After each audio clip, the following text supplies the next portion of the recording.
everyone, and welcome to episode 27 of the Rewatch podcast presented by the Terrible Video Gamers Club. I'm your host, Tyler Schatz, and I'm looking for a good doorstop if anyone knows of anything. Joining me this fine evening are one Stephen Howard, one who always holds the door for his friends, Amanda Howard, A girl has many gifts. Nick Castillo, pouring one out for my friend Willis. and last but certainly not least, Gary Delaney. The guy Hodor mentioned maybe 10 times by name in the whole show, and maybe now he's dead. Sorry, kids. He's a B story character. Jesus. Holy crap! All right. What is going on here? Since Gary's mic dropping here, we're going to just jump straight into this part here of the episode. Yeah, I feel like we need to discuss our intros next time because I feel left out here. Yeah, everyone talked about Hodor except for you, Amanda. It was horrible and Except for you. painful. I can't believe you guys are horrible people, I think. I was pouring one out respectfully for Willis. I did not call him a B character when you want to talk about being disrespectful. Who's Willis? No one, Gary. He's just a B character. So let's just throw that out there. My one question about this part here was, so this is something I read again on the internet after this had come out, of like people were proclaiming they knew what Hodor kind of meant at the time before the episode aired. Did anyone have any idea how that was going to end or what his name was going to be at the time of this airing, anything like that? Or was everybody just like me, completely in the dark of like, when this happened, you were just like, holy shit? Is this in the books or are we past that point? This is not in the books. We're past that, yeah. Yep. Yeah, So- when the show sorry, came out. I will say the last part that is still in the books comes up next episode when we're talking about the Iron Islands. No, actually, sorry, it's this episode when we talk about the Iron Islands. It's about the last part that's truly in the books. But go ahead, Steven. So this this blew my mind. I had no idea it was coming. I am very specifically someone who does not search for spoilers. I don't even look at previews of episodes if possible. And so this is one of the few moments in this, like, I would say one of the few iconic moments of this entire franchise. And it comes at a point where we have been making fun of them so much for not having stuff to base the book on. So they're riffing on stuff and they're not doing it well. And then you have this iconic moment, which is not from the books because it's not done yet. And it's impactful. I even rewatching it with Amanda, I'm sitting there are tears in the sides of my eyes. I'm going, no, oh God, no. It is crazy. I don't want to talk to Gary. I would say on the initial watch, like, I'm similar to Steven, that I did not think that Hodor would have any major impact. Like, I just thought he was a kind of a pack mule to get Bran from point A to point B, is because you needed some plot device to get him, this very long distance, and you can have him talk rather than a horse. And then you have a horse that talks. Mr. Ed talks. But anyway, I would say it was very, very surprising, and obviously there was some deeper meaning that hopefully the books will do a little better job explaining, and maybe they'll use his name a little more. Nick. His name is Willis, first of all. Oh. That's where the name comes from. Because everybody goes, oh, your name was Willis. And then Bran actually mentions it to him, and Hodor just replies in the cave, Hodor. It's like he acknowledges or he remembers that it was Willis. I don't know, maybe to Hodor, something I thought of, which is a conversation we get into too, is that I always kind of thought that he always just said Hodor, but the way that he said it in the moment when I thought about it in the cave, either in this episode or earlier on before he actually got to the door scene, I wondered for a second, does Hodor think he's speaking normally? We just hear him say Hodor when he talks? Or is he always stuck saying Hodor? Because each Hodor comes out in a different pronunciation or a different cadence. So there's some syntax in that I was kind of stuck on. To answer your question, Tyler, no, I did not know. I don't know if this was one that we watched together originally or not, but when it first happened and they said hold the door, maybe. When they said hold the door, I think it's like a train wreck. You kind of figure it out as you're watching it, just because suddenly Bran can interact in the world he's in the dreamscape. And it was just like terrifying to watch because you're like, holy cow. And you watch this character just totally deteriorate from what's going on in the future into what's going on currently. And that apparently Willis has always been stuck as Hodor since he was a young boy. Very interesting. I remember when I had no idea about this at all. When we watched the scene, I was told because I was behind the everyone would watch the episode and I watched it like a few days later and everyone's like, "Oh my god, there's something big." And so we watch this and you're just the complete shock as you're realizing the same time Bran is realizing what is happening.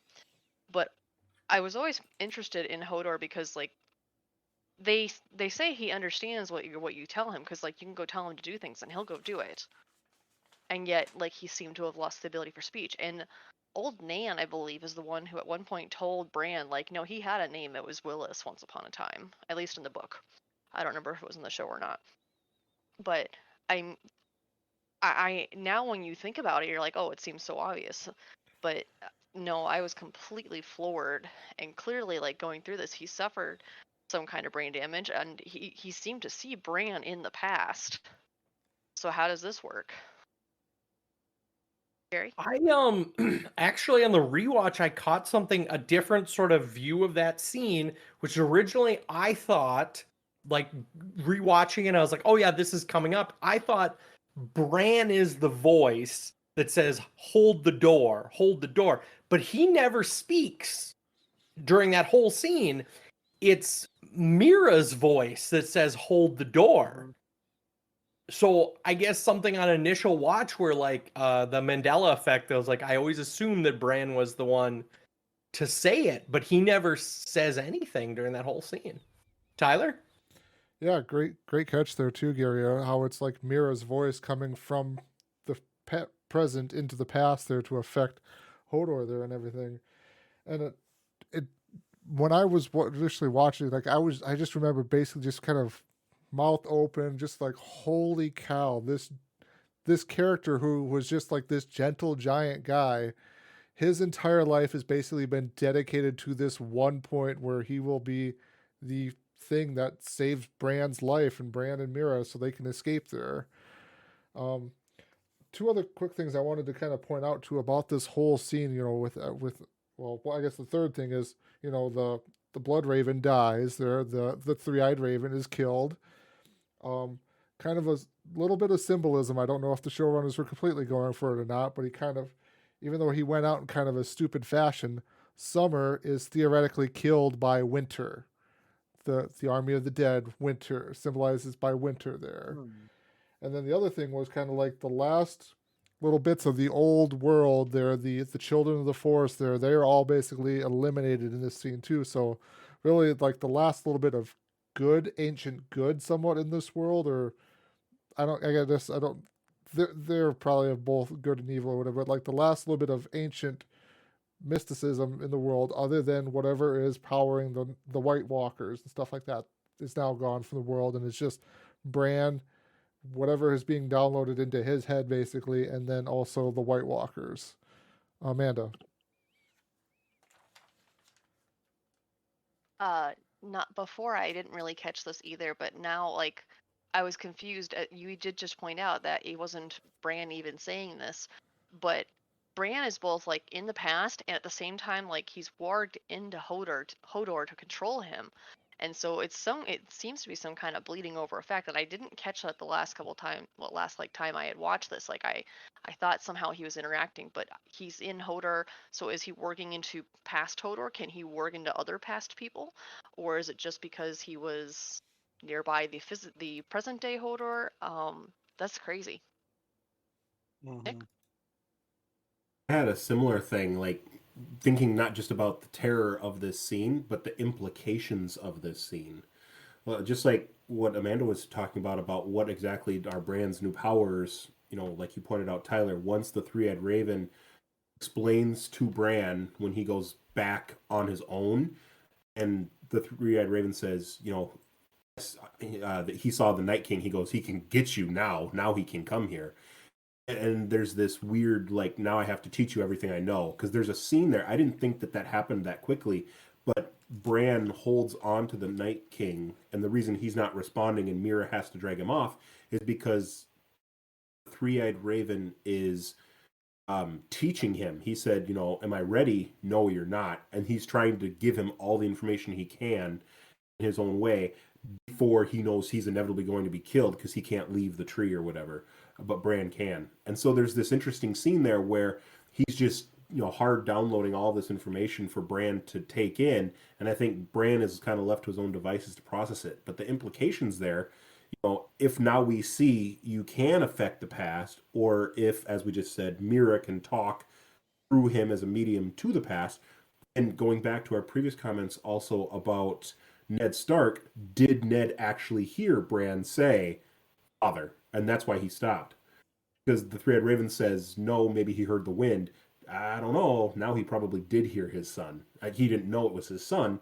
He kind of looks all over the place like he can't see him, but Ned definitely heard him. So I think absolutely you can mess with things in the past, or maybe even warg into people in the past. So it'll be interesting to see just how advanced Bran is going forward. Amanda. Right. I mean, in that episode, in that other one, he had said, like, the Three-Eyed Raven, clearly to discourage him, said the past is written, the ink is dried. Well, except clearly it's not. Now we know that for sure. I think he clearly told Bran that to keep him from diving too deep, but I have to wonder here, what was the bigger danger, Bran diving too deep, or this clearly catastrophe that happened? Gary? I was gonna say that maybe this is supposed to be a sign that without adult supervision, that Bran can truly cause damage in the past. Because it's after the Three-Eyed Raven dies and where he is the new Three-Eyed Raven that he does cause irreversible damage to somebody in the present. Also, I was just going to say that in this scene you mentioned Summer earlier, but I think that leaves our direwolf count at 2, which is Ghost and name I can't pronounce. Nymeria. To Nick. Yes, with that, what are the consequences or the greater concern of having Bran go back in time? I had a note that we can kind of get into because we're kind of bleeding into it now too, that talks about when Bran goes back on his own through the Three-Eyed Raven by grabbing the tree and goes back to that scene where the children of the forest had made the White Walkers, and the Night King and his army show up there. I was really curious about that particular scene to know, did Bran go back there because he was curious what else happens in that instant and the Night King found him? Or was the Night King trapped in that time or that place in the dreamscape, and Bran going back there just happened to bump into him? Again, the implications here as we should try to dissect this. If the Night King can track Bran into other different areas just because he realizes he's sleeping, that would mean the Night King is beyond the concepts of time, which he's terrifying enough. If he's able to recognize, oh, Bran is at the tree at the wintertime when I was created, and brings his army there, that's far more terrifying than just, hey, Bran went a year later and now my army is here at the tree because that's where we were created and waiting. Versus the Night King could just, oh, Bran's in the courtyard at Winterfell watching his father. I can be there with my army at Winterfell. How freaking terrifying would that be? So blew Garrett's mind. My question here... Stupid ideas. You blew my mind with stupid ideas. Congratulations. Back to Tyler. It's more of a time traveler's paradox here, though, of is Bran messing with the past, or has Bran already messed with the past and now he's just in the cycle of doing what had happened? Is it cyclical or is it lineal? Yeah, so, and then also too, did Bran, did the Night King know Bran was going to be there? Can he sense Bran in the weird timeline and just happens to show up? I mean, it's kind of one of those things. It's an interesting detail to maybe sit down and figure out, but also at the same time, is it really that intrinsic to the story of what's going on here, or is it just, oh, now Bran has been touched by the Night King, and now the Night King can get through the magical power set that's guarding him at the tree there? I'm just imagining the Night King all those years ago being like, okay, so about 10,000 years in the future, make sure I'm at this tree on this day. I'll be able to get in before after that. Right. Put that on the right. calendar. That's a long memory to keep. Also, too, speaking of the area up north, I wonder what the spiral means that happens at the tree. We'll totally find an answer for what happens or for what those mean, right? You're definitely going to answer them. I'm not sure why you're implying that they might not. This is pretty rude of you, Tyler. And honestly, I am not here for it. It's very mean. Again, as the one who at this point is still defending the writers, this is not the question. This is the answer. All the way back in episode 1, the body parts and the dead horse meat that gets chopped up from the people who are the black crows make a spiral in the snow. Yep. That's the initial premise. This spiral we see is not the question of what does that mean. It's clearly harking back to the White Walkers using the spiral around the God's weird tree, the weirwood tree, as this is what it's referencing to. It's tied to it. It's the children of the forest who originally built the spiral because that's where they create the first White Walker. Correct. Okay, So the White Walkers leaving the bodies that weird way is they're harking back to saying, hey, this is what this is actually, there's something greater going on. This is the episode where we see what that spiral in episode 1 meant or may have referred to. I'm going to... You roll your eyes at me, Shots. I real quick before just interrupting you, Gary. I'm on Shotzi's side on this one. I'm not. I think you are trying to extrapolate to defend people who might not deserve defending. I don't know. Again, honestly, there's we'll a little we'll bit. get there. We'll get there. I'm not on the but I'm same not there yet.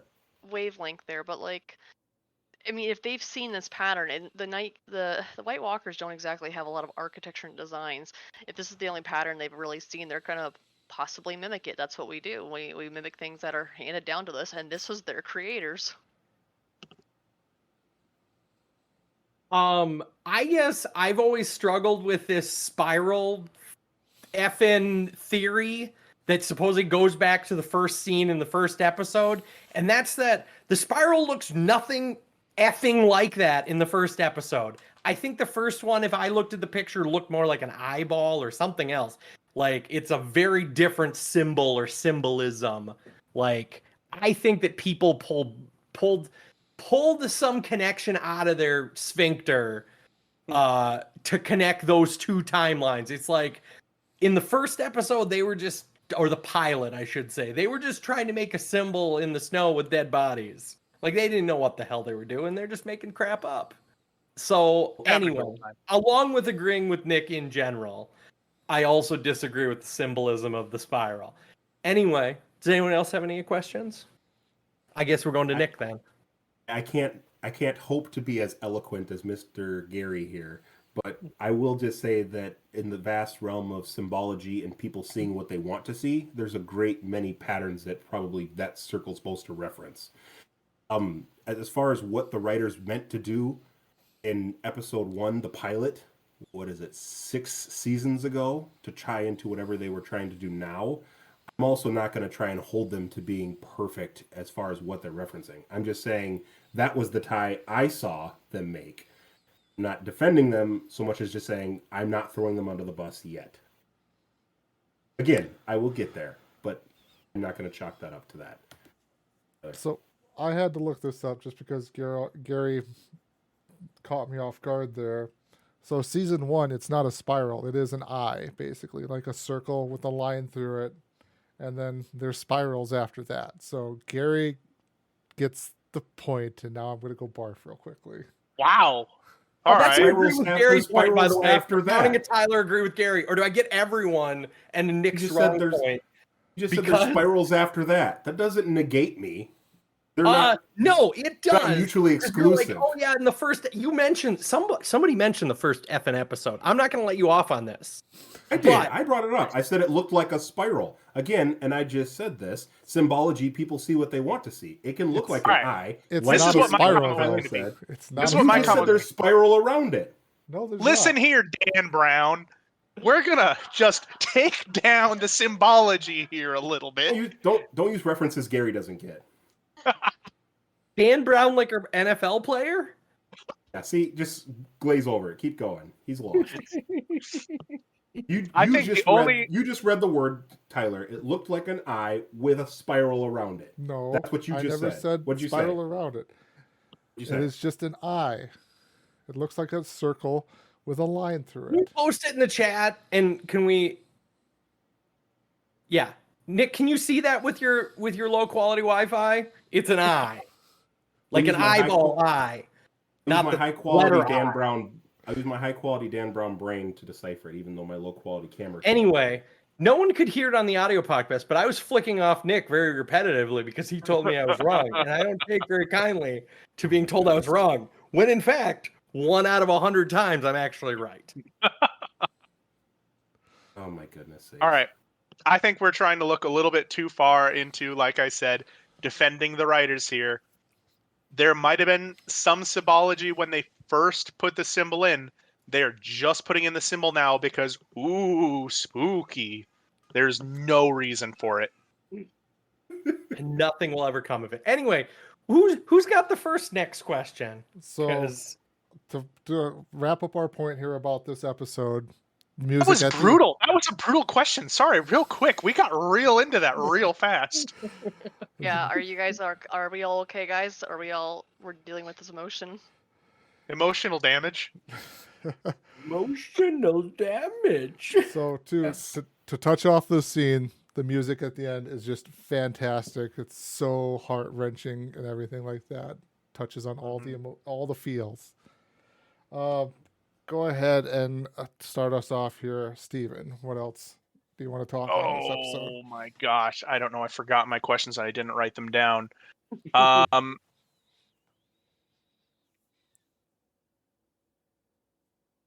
Gosh. Skip me. I apologize. I don't remember my questions. Well, for questions, I didn't have any questions. It was more observations. Let's go over to a little further south, but not a lot of south. So, Littlefinger and Sansa have a conversation. I just want to know, do you guys honestly think, did Littlefinger know or not know about Ramsay? I think he knew. Oh, sorry. So, Steven already, I'm going to disagree with Steven. I think this is the one time, well, this is possibly the start of Littlefinger getting in over his head with his thought that he is better prepared and planning than everyone else. He did not know about Ramsay's depravity. I don't know who's next. Nick. I think that I have to agree with Tyler. I think that he was aware that Ramsay was a person who lived at the castle. But I don't think he knew who he was. Sansa has a great line there. I also had this point asking about it, where Sansa says, "If you did know, you're my enemy, and if you didn't know, you're an idiot." And I think that that does catch him off guard. I think that because then Sansa wants him to guess was the other part of that I was going to dive into. I'll let the other people talk, but I'd like to come back too about when she actually, because I didn't remember that, like that she cornered him on it and graphically said, "Do you remember? Do you know what he did?" And like holds him to it, like, "Guess, tell me what you think he did," and goes into that scene in detail a little bit. And so I wanted to talk on that, but I'll let you guys give your answers to that question. Gary, it looks like. I would say that I don't think Littlefinger fully knew. However, the hero of the revolution, because I have to get that in once per episode, I think that he probably knew that he wasn't a perfect child, because let's remember that even though first of all he's a bastard, so he's grown up like as a lowly figure and moved his way up, which is something Littlefinger would understand, but also his father betrayed the Warden of the North, Ned Stark, and their family still proudly shows the flayed man on their banners. Like, this is not like an honorable wolf or all the other random sigils that I can't, like, we do not sow. Like, they're a we do not sow sort of level banner. Like showing flayed man on our banners. But also going back to, like, I don't know if he, even though he knew he was bad, I don't think Littlefinger knew how bad. He knew that he was gambling with a very a very much a wild card. But I don't think he knew, because I'm sure his Ramsay's exploits are very insulated in the north, and above and beyond that, we're probably up until he is left the castle, we're probably very insulated into the castle he was in. Because if you're a bastard, you probably don't go out and do treaties or welcome to dinners. Similar to the pilot episode, Jon Snow gets a very lowly seat at the feast. I'm sure Ramsay. He's not even there.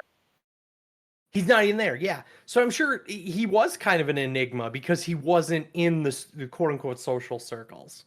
So I'm gonna say that on the tip, he didn't know. Steven. So I think it is interesting to hear your guys' reasons as to why you don't think he knew. And I think those are plausible. I do think he knew. I do think that he had, I mean, the equivalent to Varys's little birds in diplomatic circles up there. And he would have heard about some of this depravity that he is well known for. I mean, yes, some of these people might have been a little unknowing of it, but if you had one person in Ramsay's camp, it would be very obvious very quickly how depraved he is. And so I don't think that, I think Littlefinger's surprise, I don't think he expected to get caught in it. I don't think he expected to get called on it, and I don't think he expected to have to justify himself. I don't necessarily, maybe he didn't know on a scale of 0 to the worst person in the world, Ramsay's pretty close to the worst person in the world.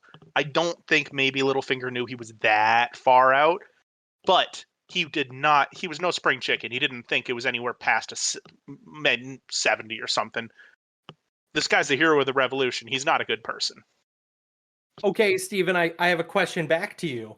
If Ramsay is a psychopath, would somebody in his camp or his army talk poorly about him? Because he seems like somebody who, if he found out that you were selling his secrets to a capital diplomat or just a stranger, like, he seems like the kind of guy who wouldn't think twice about murdering you.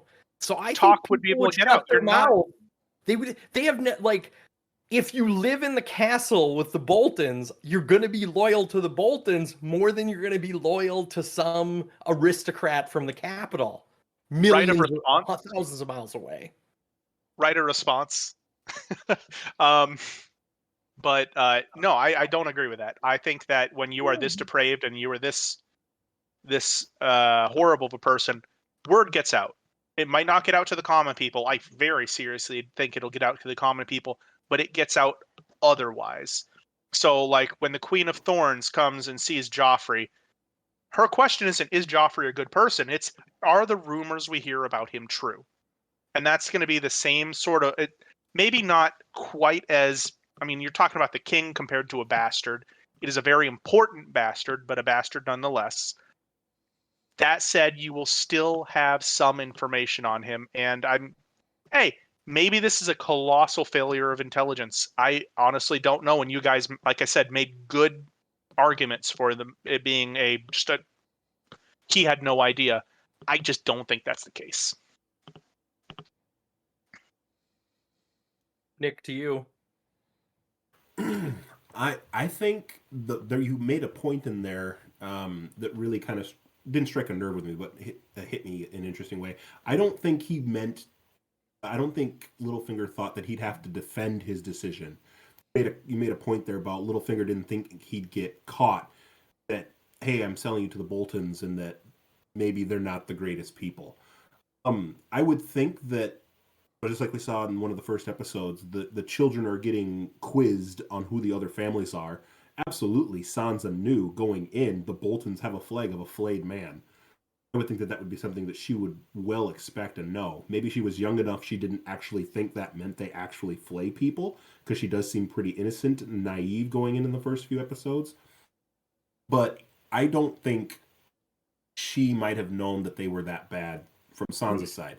I think from Littlefinger's side, whether he knew or not, we're kind of already talked about that, but I don't think he thought he'd have to explain it. He has a couple lines in there about, like, I knew you'd escape, or I knew that you would survive them, and now here you are, and we can take back the North.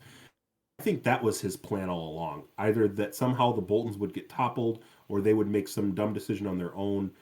I don't think he thought that this would be a conversation he'd ever have to justify to Sansa if she was treated poorly. But hearing she was treated poorly, I don't think he has a clue of how bad it was.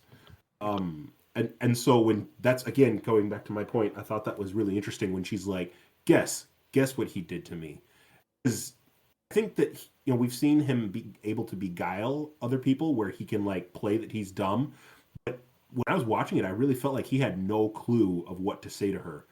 If he said, the worst thing I could imagine, did he rape you? Like, she would know that he knew he was capable of that. Versus him just sitting there blankly staring at her saying, Sansa, no matter what I say, I'm sorry.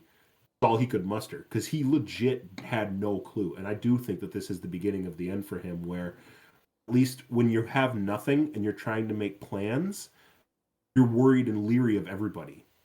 He's clearly got a lot of power now with the veil and everything else. So I think he's less worried, and that's when you slip up. Gary. Okay.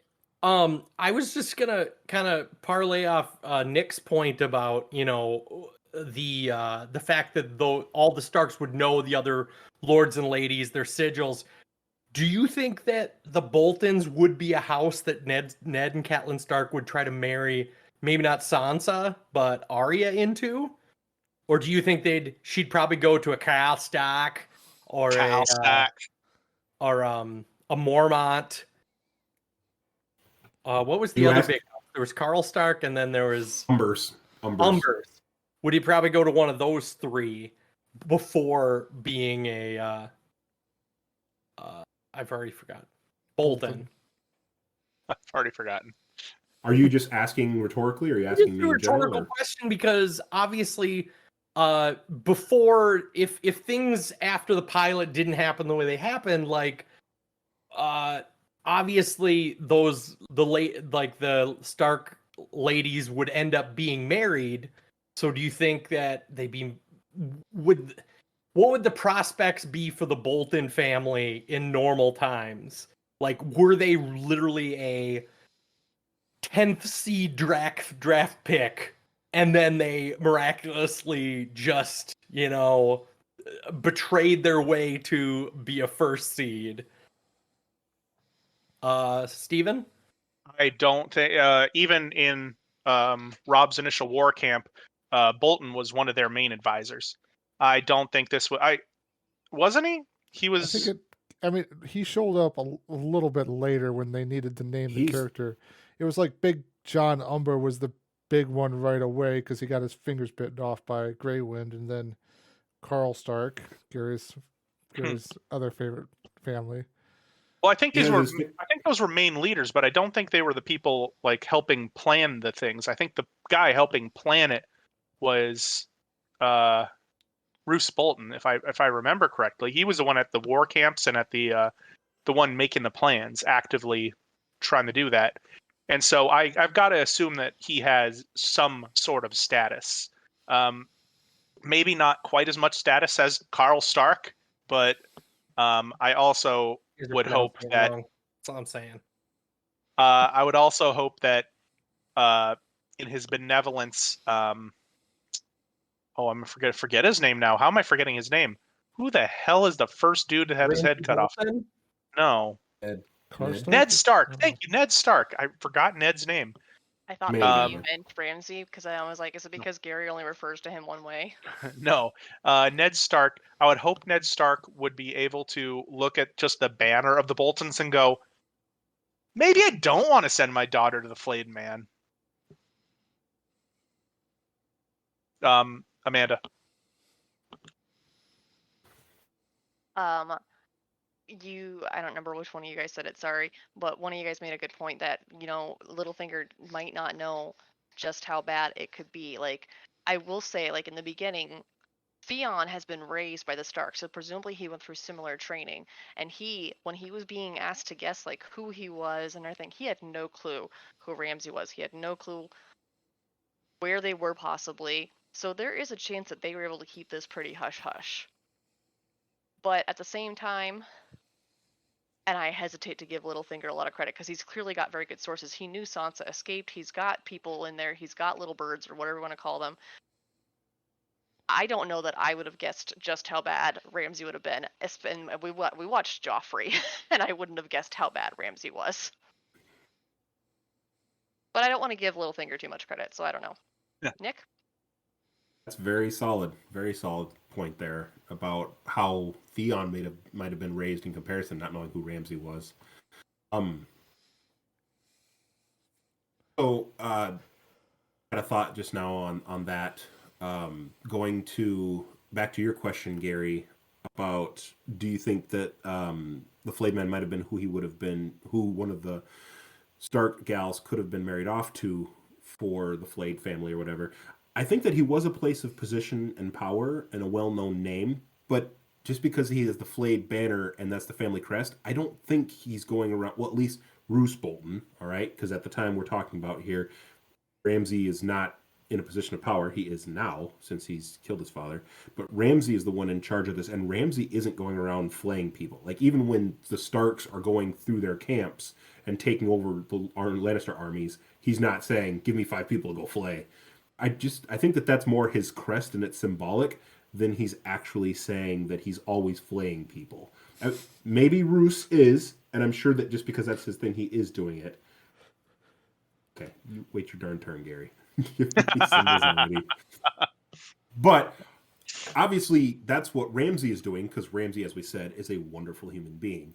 But in general, I don't think that that's what the Boltons are doing every 5 seconds, is flaying somebody. In a time of war, which again, we are in now, but at that point, I don't think Bruce is just like, hey, it's Saturday, I'm going to go flay some people I find. It could be that they are terrible people and that's the house sigil, but they're not just always out doing that. I mean, I don't know. That's my thought on it. I think that they were terrible people. Again, it's the loyalty thing. The Starks didn't anticipate that Boltons would have risen up against them, otherwise the Red Wedding would have gone very differently. So it's not like, hey, we're not going to send these to people, our family to these people, or not bring them into our confidant because we think they're terrible people and very dangerous. They had them there with them through all of, like you said, all the different war planning rooms and whatnot. Also, there's a scene where Roose Bolton, when his character is like either first introduced or he actually has a actor assigned to his name, where he's walking with Robb Stark, and that's when he meets who his would-be wife was on the battlefield in like one of the second season or something like that. And so you actually, like, he's in Robb's confidence, just the two of them walking around with nobody else. So clearly he's a general or a respected advisor in some capacity about what's going on in matters of war, not just, hey, I happen to bump into one of my 5th generals that I don't recognize. Rebuttal? Okay. I was gonna be a second person to agree that on Amanda's point that if Theon Greyjoy didn't know Ramsay Snow when he was standing in front of him on like multiple interactions, then it would not be expected that anyone else would know who he is, because more than likely, if Ned Stark had to go to the Boltons holdfast, he would be introduced to the whole family in that situation. Also, that was point 1. Point 2 is, Nick, you're wrong. At one point, Roose Bolton says to the young wolf, Robb Stark, Robb Stark, that a flayed man tells no secrets, because as a war advisor, he advised Robb that he should flay some people to get some secrets about the Lannisters. That's all I have. Nick, you're wrong. I guess we're going back to you because you actually don't believe that you're wrong. Goodness sakes, man. What the heck? Wow, You just that was anger brutal. for the sake of anger. All right. Anger for the sake of anger. I know. That's all right. I'm thick-skinned. First of all, Gary, I'm sorry that someone in a time of war is going to commit a war crime. I feel like there's motive there, and that's what he's known for, so that's what he'd do, because he has means and need to do so. If you tell me he's doing that just because it's a random Saturday, then I'll back off my point. Okay, whatever. Moving forward. Also, just for rebuttal, back to you. I was thinking a little bit about the comment that Amanda had mentioned, but since you so clearly seem to want to attack me on it, Theon doesn't strike me as the most poignant student either. So just because Theon doesn't know him doesn't mean Theon didn't have sex with every maiden he found in Winterfell along the way and not And pay the- attention to who is who. And the Dreadfort if he went there. And the Dreadfort if he happened to go there, because he's the ward of the king. Just like you pointed out, he's not the emissary to Winterfell who's going to go meet other families and say, oh yeah, I've met Ramsay at the Dreadfort. Second point on that note too is, even if he had heard Ramsay is the Bolton of the Dreadfort, it's not like there's a Facebook or a Twittergram he can pull up a picture of him and say, oh yeah, that's his face, I recognize him. If he was good enough to be studious, if he was good enough to have heard of his name, and if he was good enough to have actually seen a painted, probably, picture of him, it's not like of the bastard, by the way, not like it's the family portraiture. It's not like it would have been something really, really specific that he could easily pick Ramsay out of a crowd and say, oh yeah, that's you, I recognize your face. So, mic drop, and I will pass it back to whoever's next. All right, I think we're gonna circle back to Amanda here, because I think she started this all off for us. Yeah, I didn't expect it to go such a fascinating debate there. Let's see. Several things. Let's swing over to Arya quick. This is just a me thing. Whenever I see women in fighting with their hair down, it always annoys the hell out of me.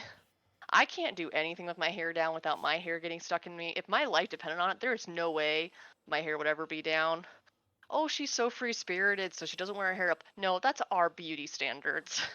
Any girl working out will pull her hair out of her way to see, let alone if you're in a fight. Like, there's even men in fights with long hair, they're gonna have their hair tied back.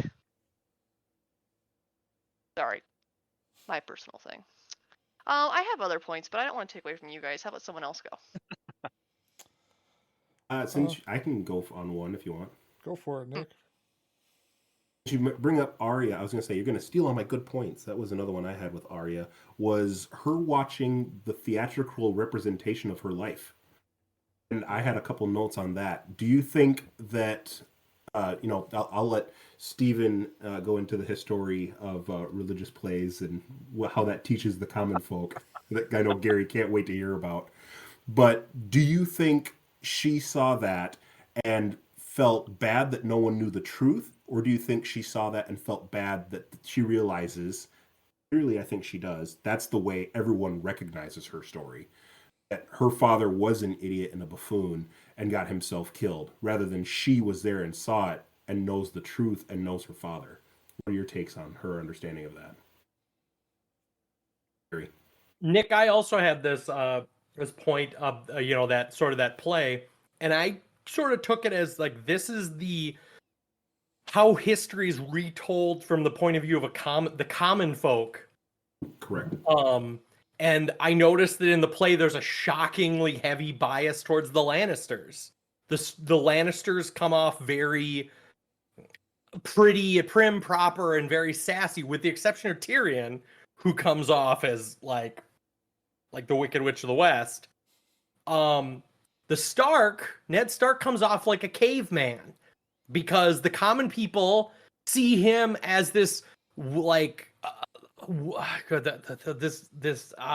imagine a guy who lived in the woods for like hundreds of years, like just a family of like savages that come from the north, not like these prim and proper people in the capital. Like, that's how he's portrayed, as just a buffoon or a caveman.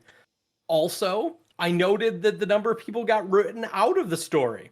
Peter Baelish and the head of the city guard were written out of the story as to who betrayed Ned Stark. It was changed to Tyrion being the betrayer, the backstabber, for simplicity. Going back to the Hodor conversation, if that story is ever retold, I'm sure Hodor will be written out of the story. But anyway, that was all I had, was just kind of the view of the common people. Stephen? So I guess I that's really interesting. I didn't think about it like that, about the point of who was written out. That's very interesting. I refuse to agree with you on any of the interpretations of it for obvious reasons, but it is interesting. That being said, I think that going to Nick's point, I think when Arya sees this, it's a little bit of amusement. A little bit of, I think, sadness dwelling upon what could have been. Maybe I don't think she cares about people's opinions anymore. I very much don't. I think that she is very much a stone cold sociopath, and would be able to kill whoever she needed that she thought she needed to kill without much hesitation.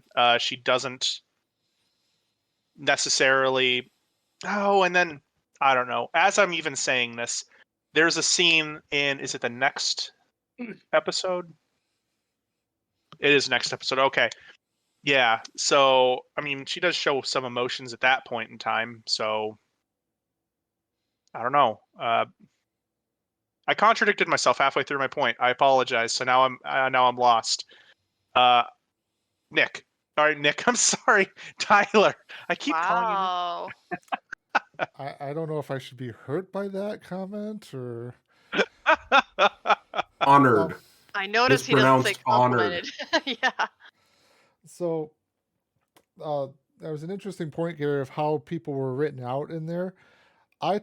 So number one, I will back up and say I didn't really take that as like the depth of the play being presented. I took it more of Arya just kind of being reminded of the loss of everything like that. I didn't really piece it together of like, oh, she's probably thinking about like how stuff was changed to fit this narrative.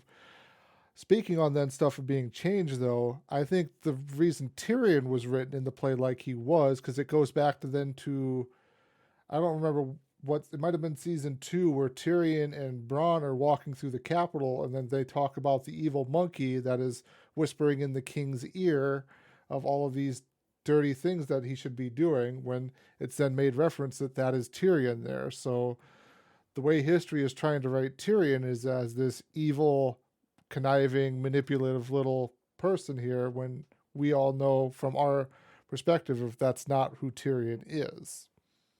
Amanda.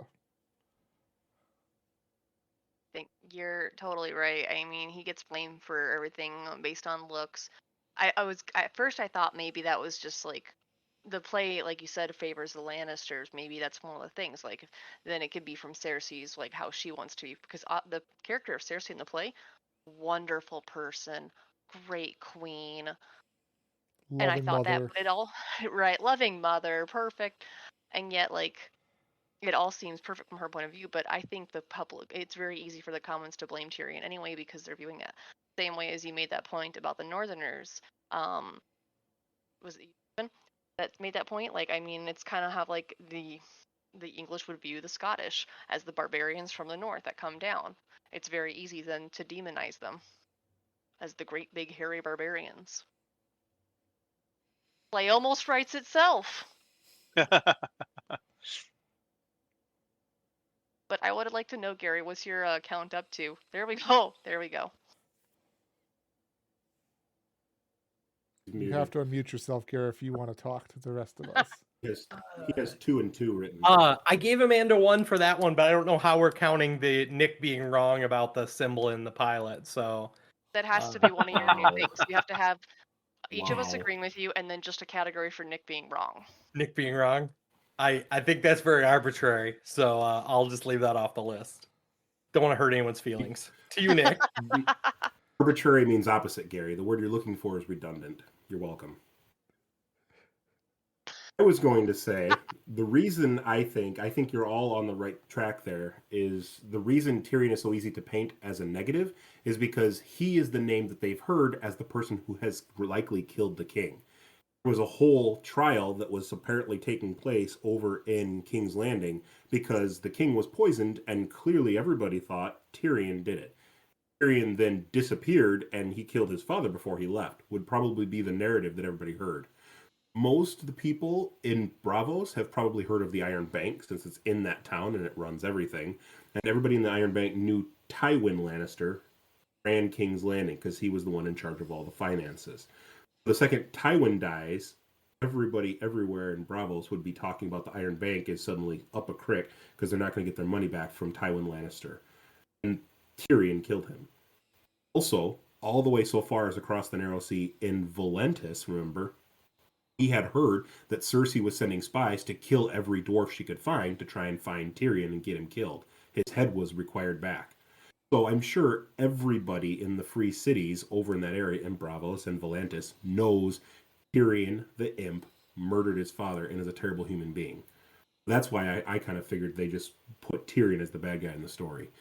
I really like the court also that people had commented about how Cersei seemed like such a doting, apparently loving person in the story, because she was the only person in that story that is on Arya's list still. Cersei. She was apparently the person, like you said, that this was written for her as the most nice person and the center figure in all of these story arcs who did nothing wrong, when clearly she is very, very not the case.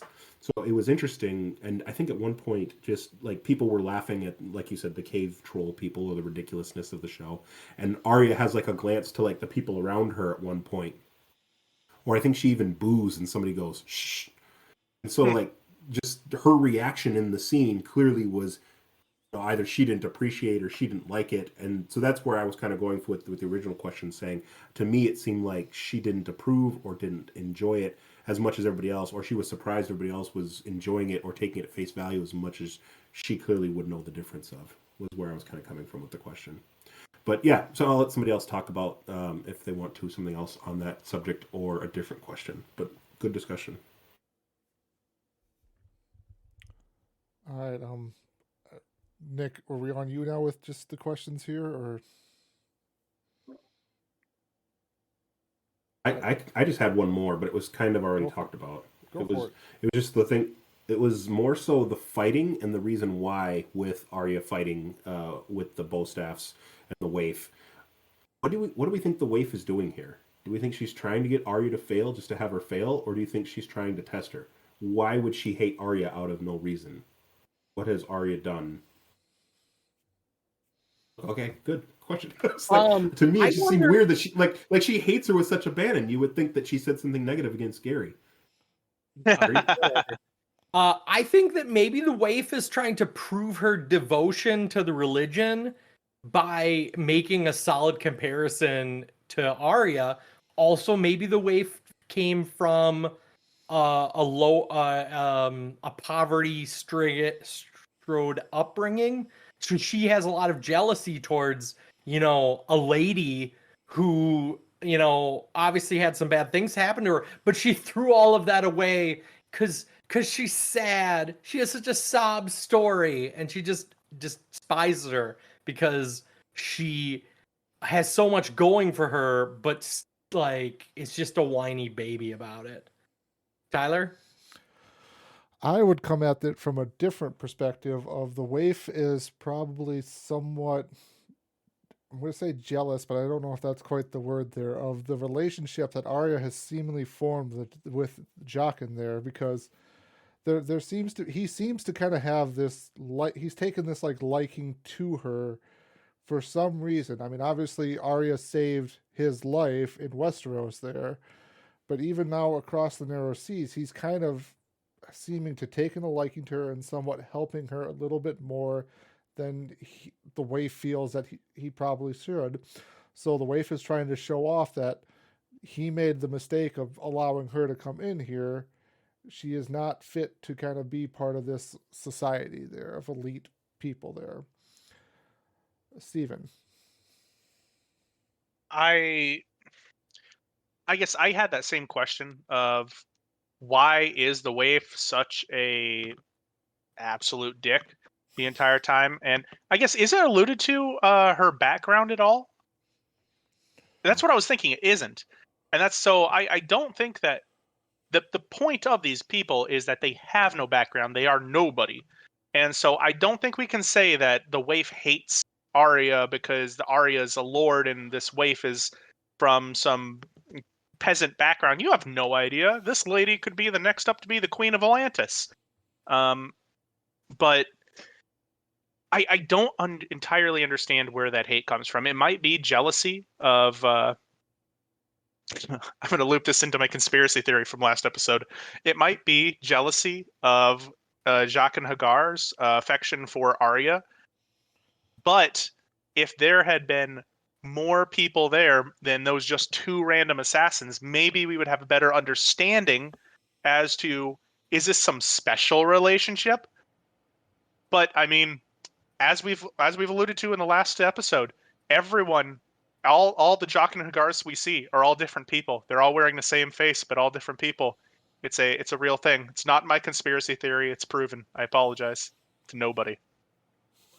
It is weird that you only see 2. It's almost like the studio couldn't afford to pay any more. But they can! They definitely can right now! Oh, that was my Deadpool reference, Steven. Oh, I apologize. I missed that entirely. I feel like that actor made a really good impression in the episodes he was in, so I'm sure they just keep what is a very good representation of that faceless man philosophy. If you just change the actor each time, it'd be like it's like that Heath Ledger movie. That Heath Ledger movie. Oh, I know what you're talking I know about. what he's talking about. Imaginary of Dr. Parnassus, where you change actors every 5 minutes and you're like, I don't really know what's going on. Like, I think you just had one actor replace Heath Ledger and call it good. Point of reference, do you know why they had those actors replace him though? Because he died. He was dead? He died in the middle of those shows. He was doing those and shows. so rather than just having one person, they figured it'd be more transparent to have multiple actors take place, and it's only in dream sequences, I believe. So I don't know. It was a hard movie to follow. I think I might have fallen asleep. Similar to what happens when Nick talks. Comparing it what happens in the book, I think the waif in the book, like, it's a completely different relationship. The waif in the book does not care less about Arya, does not hate her, does not care for her, is completely passive, cool, and no emotion, if I'm remembering correctly. Like, she does not have this hatred. So it may also be conflict that was cooked up for the show to make us a little more passion here and show a little more, because Arya's training is kind of slow moving.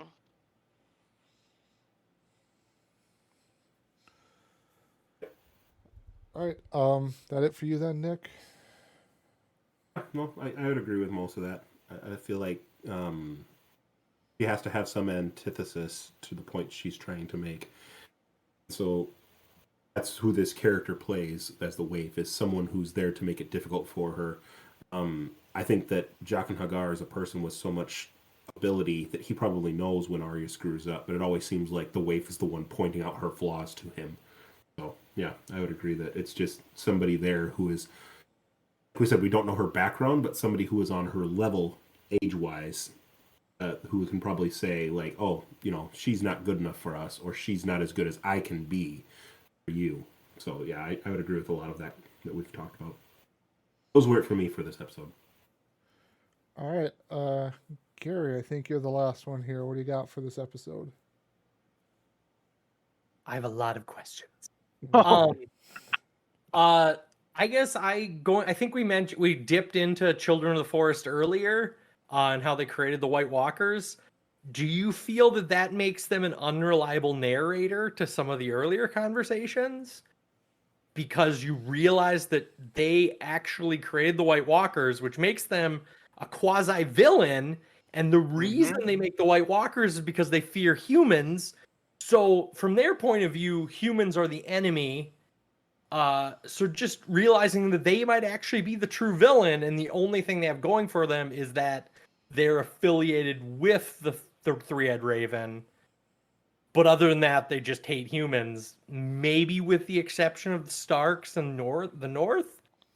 I wrote this note around originally just that they had a war with all humans, but I think it was really just the humans in the South that destroyed weirwood trees. Nick? Yes, it was the first men who came at the end of the Bronze Age, I believe, in the ancient histories of the World of Ice and Fire, who were just coming by the dozens. And actually, Dorne used to have a full peninsula that extended all the way over across the Narrow Sea, and it was the children who had cast an ancient actual spell that destroyed it. And the broken arm of Dorne is now the result, where those stepstones that you hear about in House of the Dragon are what's left in the little archipelago that used to be the connection bridge, where the first men just kept coming by the dozens and taking over all of the South, cutting down the weirwood trees. like you said, I think you hit the nail on the head. That the Starks in the North and the older families who have been around the longest had more reverence for the weirwood trees and left up the gods' woods that were there. They certainly cut down their fair share of trees because castles got to be built. You know, you got to make more than just basic stockade and ramparts. But I think that the sheer number of people that just kept coming were worried that they were going to be driven out of existence. They did have clashes, and the few children who existed were being killed off because, hey, they're different, and so we got to kill things that are different than us. So they did have that great big battle. You are correct. I think it was kind of an arms race where children of the forest had magic on their side and the power of the werewoods to spy on what the humans were doing.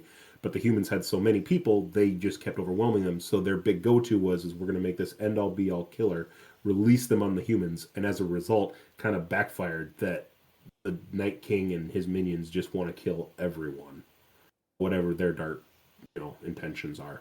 And so I think that it went south very quickly. Steven. So I guess one of my first questions is to Nick, and that is, from this history, does it say that it was the first men who engaged this conflict who was the one that started it, or is that more of just kind of a assumption sort of thing? I feel like it's an assumption. I'll do some quick digging in the book I have here, but I think it's one of those things like, in the basic intro to most movies and foreshadowing, no one knows who threw the first punch, but the war began, or something like that. So okay, that's what I was thinking. Right, I want to say, I'm not sure. I want to say it was, I think the children may have thrown the first punch, technically, according to the men, but the men were cutting down all the weirwoods, so that was why. So to them, they were defending. Again, yeah, who's the first one to say, we're cutting down your trees? Well, you attacked us for cutting down trees. Well, they were special trees, says who? Yada, yada. Okay, yeah. History is written by the victors. Well, in this case, history was written by no one. George R.R. Martin. But my second, this is more of an analogy. As you're talking about that, it kind of brings to mind for me nuclear weapons for humans sort of thing. You have to find a way to defeat your enemies. You use it to build some superpower weapon that's going to help you win this certain war. And then it just kind of turns on you, and now you have to deal with it for the rest of existence because you have no idea how to solve it. That was kind of thing there. My last point was on that. I have no idea how a city could have a land bridge. So the city of Dorne, I don't believe you had a land bridge. I apologize. I think we're all just looking forward to when Dorne is written out of this story. And I was about to say, I apologize. I'm going to beat this into the ground. Pretty much. I guess, yeah, that was, I'll just kind of keep trying to roll. Oh, Nick, do you have something else? I just found it really quick. I'm surprised I found that as quick as I did. I'm going to skip through. I'm not going to read the entire paragraph here, but it just says, according to most accounts from the Citadel, again, I'm reading the accounts from people who are men, obviously descendants from the Citadel. Maesters have written anywhere from 8,000 to 12,000 years ago. The first men came across the land bridge, across the broken, before it was a broken arm, into what is now known as Dorne. The first men moved beyond the neck and into the south and upwind, going north more and more, past the neck into the north. It really has kind of started more Riverlands and north is what it sounds like. What does seem to be accurate from all the tales, however, is that the first men soon came to war with the children of the forest.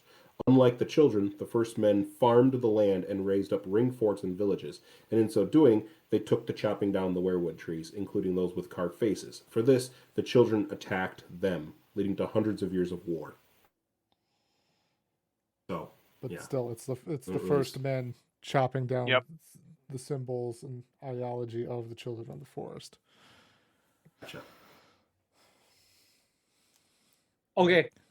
My next point, I guess, would be as I was watching the ritual for the King of the Iron Islands on a rewatch, I asked the question to myself: what percentage of people just suffocate and die in this ritual? Also, when you're done, you've just absorbed salt water into your lungs, and all I was just thinking, ouch. That doesn't sound fun on the lungs. Tyler? So I had two quick points about this here. So for everyone kind of wondering here, this is, I think, the point I alluded to. This is the last kind of thing from the books. And the funny thing is this happened much earlier in the books than it does the show. And then number two, it's more of just kind of a pointing fun at something here. I'm wondering here, looking at the driftwood crown, which is what Euron wears, what is holding that thing together?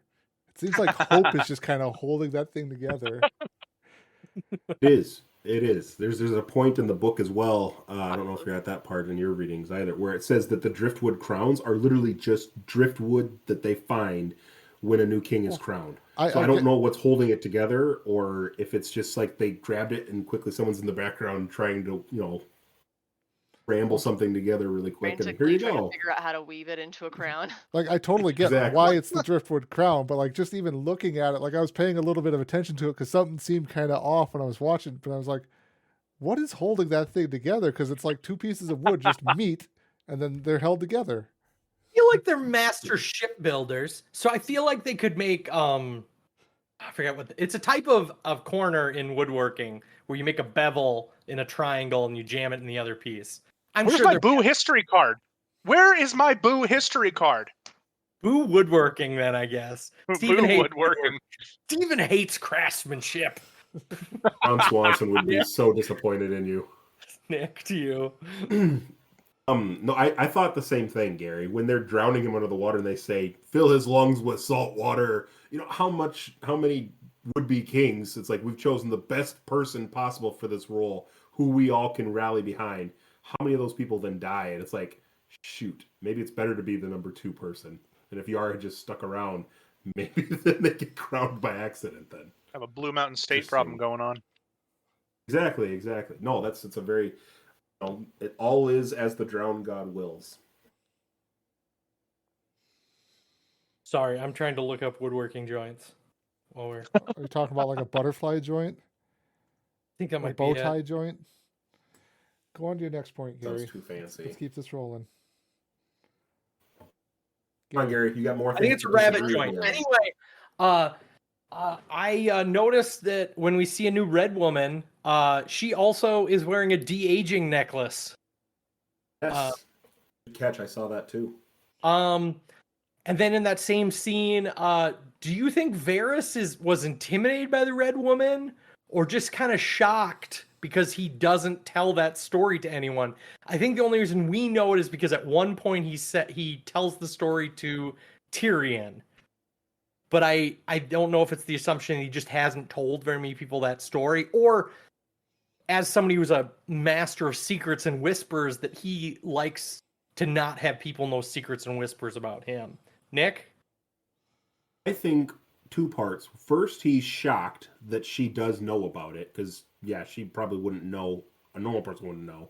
I think he's intimidated when she steps up closer to him and says, would you like to know what the voice back said? Would you like to know the name of the voice that spoke? That kind of got under my skin, like some demon or entity or magic caster from somewhere, that she even knows who spoke, because that would be more terrifying for me. I think both is my answer to you. Amanda. I was fascinated by this part because it's the first time we see, other than Thoros and Melisandre, it's the first time we see anyone else, like, well, I guess that's not true. We definitely saw another red priest at some point, didn't we? Like, was it Tyrion that saw her? But I was fascinated at the cooperation. Like, they're expecting to have to convince her, to beg her, or whatever, and she's just like, absolutely, I will totally do this. Daenerys is definitely, the second coming. Her coming was foretold, blah, blah, blah. Both she and Melisandre clearly have powers here, but they're also at the same time not, like, don't have perfect, like, omniscience of, like, everything that's happening. Otherwise, Melisandre would have seen what happened to Stannis. And so I think Varys is like, oh, she does have powers of some kind, and yet like that I would be blown away too by that, like this knowing of your past when he doesn't tell the story to just anybody. Back to Nick. Yeah, I think that of all the old gods and the new that we keep hearing about, clearly the Lord of Light is the one who seems to interact with the physical world. And so that's just, the terrifying realization of it, aside from the drowned god not letting Euron die. Hi.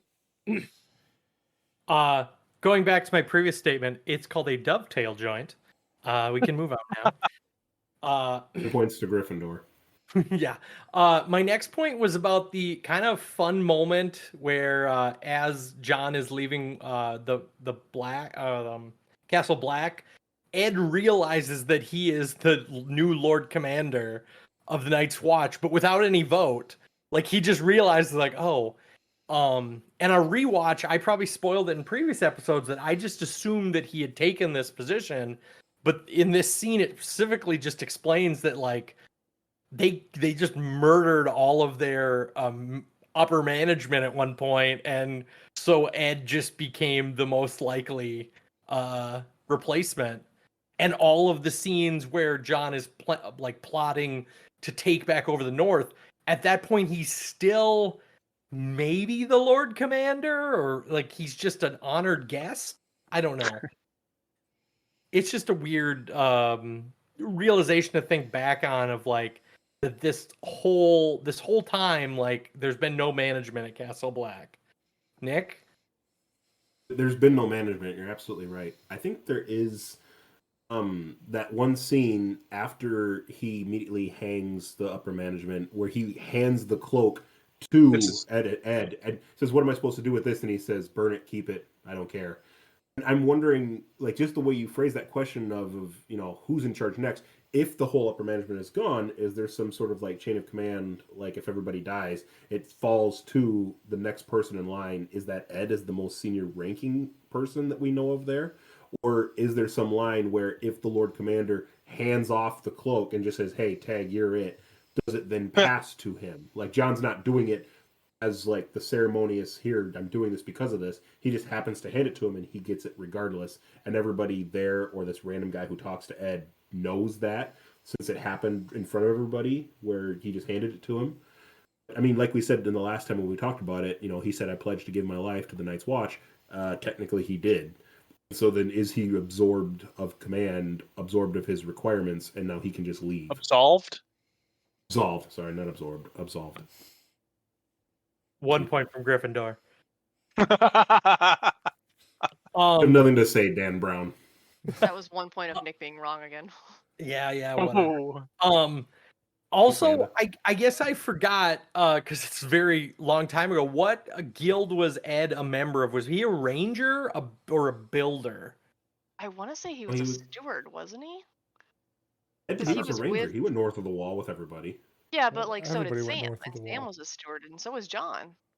Weren't they like Thought only preparing Rangers dinner all went north of the together at some wall. point? Well, Jorah Mormont took all of the Night's Watch north of the wall there on their ranging party to figure out what was going on, regardless of what order you were part of. So anyway, and then the last item I had for this episode was kind of the question, and I had to look at IMDb, and that is the actor in the flashback of Making of the Night King. I think that might be the same actor, like because there's not a second person credited on IMDb as the Night King for this episode. So I thought that was kind of cool. The one time that guy doesn't have to wear a absolute F-load of prosthetics and probably contacts, and just hours on hours in a makeup chair, and it lasts like 4 seconds on screen. But that was all I had. Back to you, Tyler. All right. I had one more for this episode if you guys want. I Go was for just it. chatting with Stephen earlier. I had written down this thing about Sansa was working on some clothes and everything.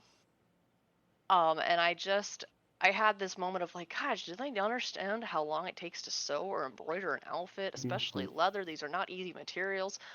And I was like, well, I'm putting that down as like a problem, like an issue. But on the other hand, talking to Stephen later on, I think also, I don't know how long that Sansa's been at Castle Black. I don't know how, it seems like she's only been there a day or two, but for all I know, a month or two has gone by. I wouldn't think so, because they're like trying to prepare for things. But at the same time, I mean, Littlefinger showed up at Molestown when he just left after talking to Robb and Aaron at the Vale. So I think maybe this is where time's starting to get skewed because the producers aren't really showing it as much. But I don't realize how long. So maybe that's their thing. But I'm like, seamstresses in a couple hundred years ago, you could not produce an outfit overnight. So either that's a mistake or there's more time passing than I realized, and then it's been more than a couple days, which would make sense if they're waiting for responses from all these principal houses in the north. I am not sure who's first. Go ahead. Lewis. Go ahead, Tyler. Okay. I was going to point out here too. I started to catch this like on a few other rewatches after a while. Like John is starting to take on more and more of the appearance of Ned, especially like the slicked back hair and the bun ponytail in the back there. The outfit that he's wearing is very reminiscent of what Ned was wearing when he was at in that flashback scene with Bran there. And then the big fur coat with the direwolf strap on it there too. I'm pretty for sure symbolized of something close to what Ned was even wearing way back in season 1. So you kind of start to see more and more John taking on the qualities of Ned. Nick. I just had a quick comment on what Amanda was saying. I don't know the timeline, but I can confirm that in this world it takes a great deal to put together an outfit as well, because we have that interchange with the High Sparrow where he talks to Marjorie and says, how much of someone's life have you worn on your back? Right? How much time and how much effort has somebody put into making your garments? Oh, on Tyler's point about that John slowly is kind of morphing into his father, I'm wondering if that isn't just kind of a young man trying to dress for the job you want, not the job you have.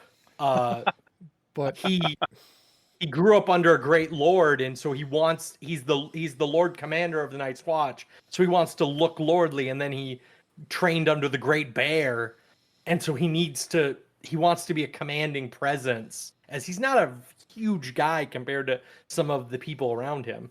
Tyler? I will give you the point about him wanting to look more presentable and stuff as they're getting ready to go towards these northern houses, these other northern houses to talk to them. But I would also push back against John wanting to do this. John doesn't really want to do this. He has to do this basically because he even made the point in this episode, they're not safe from what's coming from the north there unless Winterfell is reclaimed. Fair enough.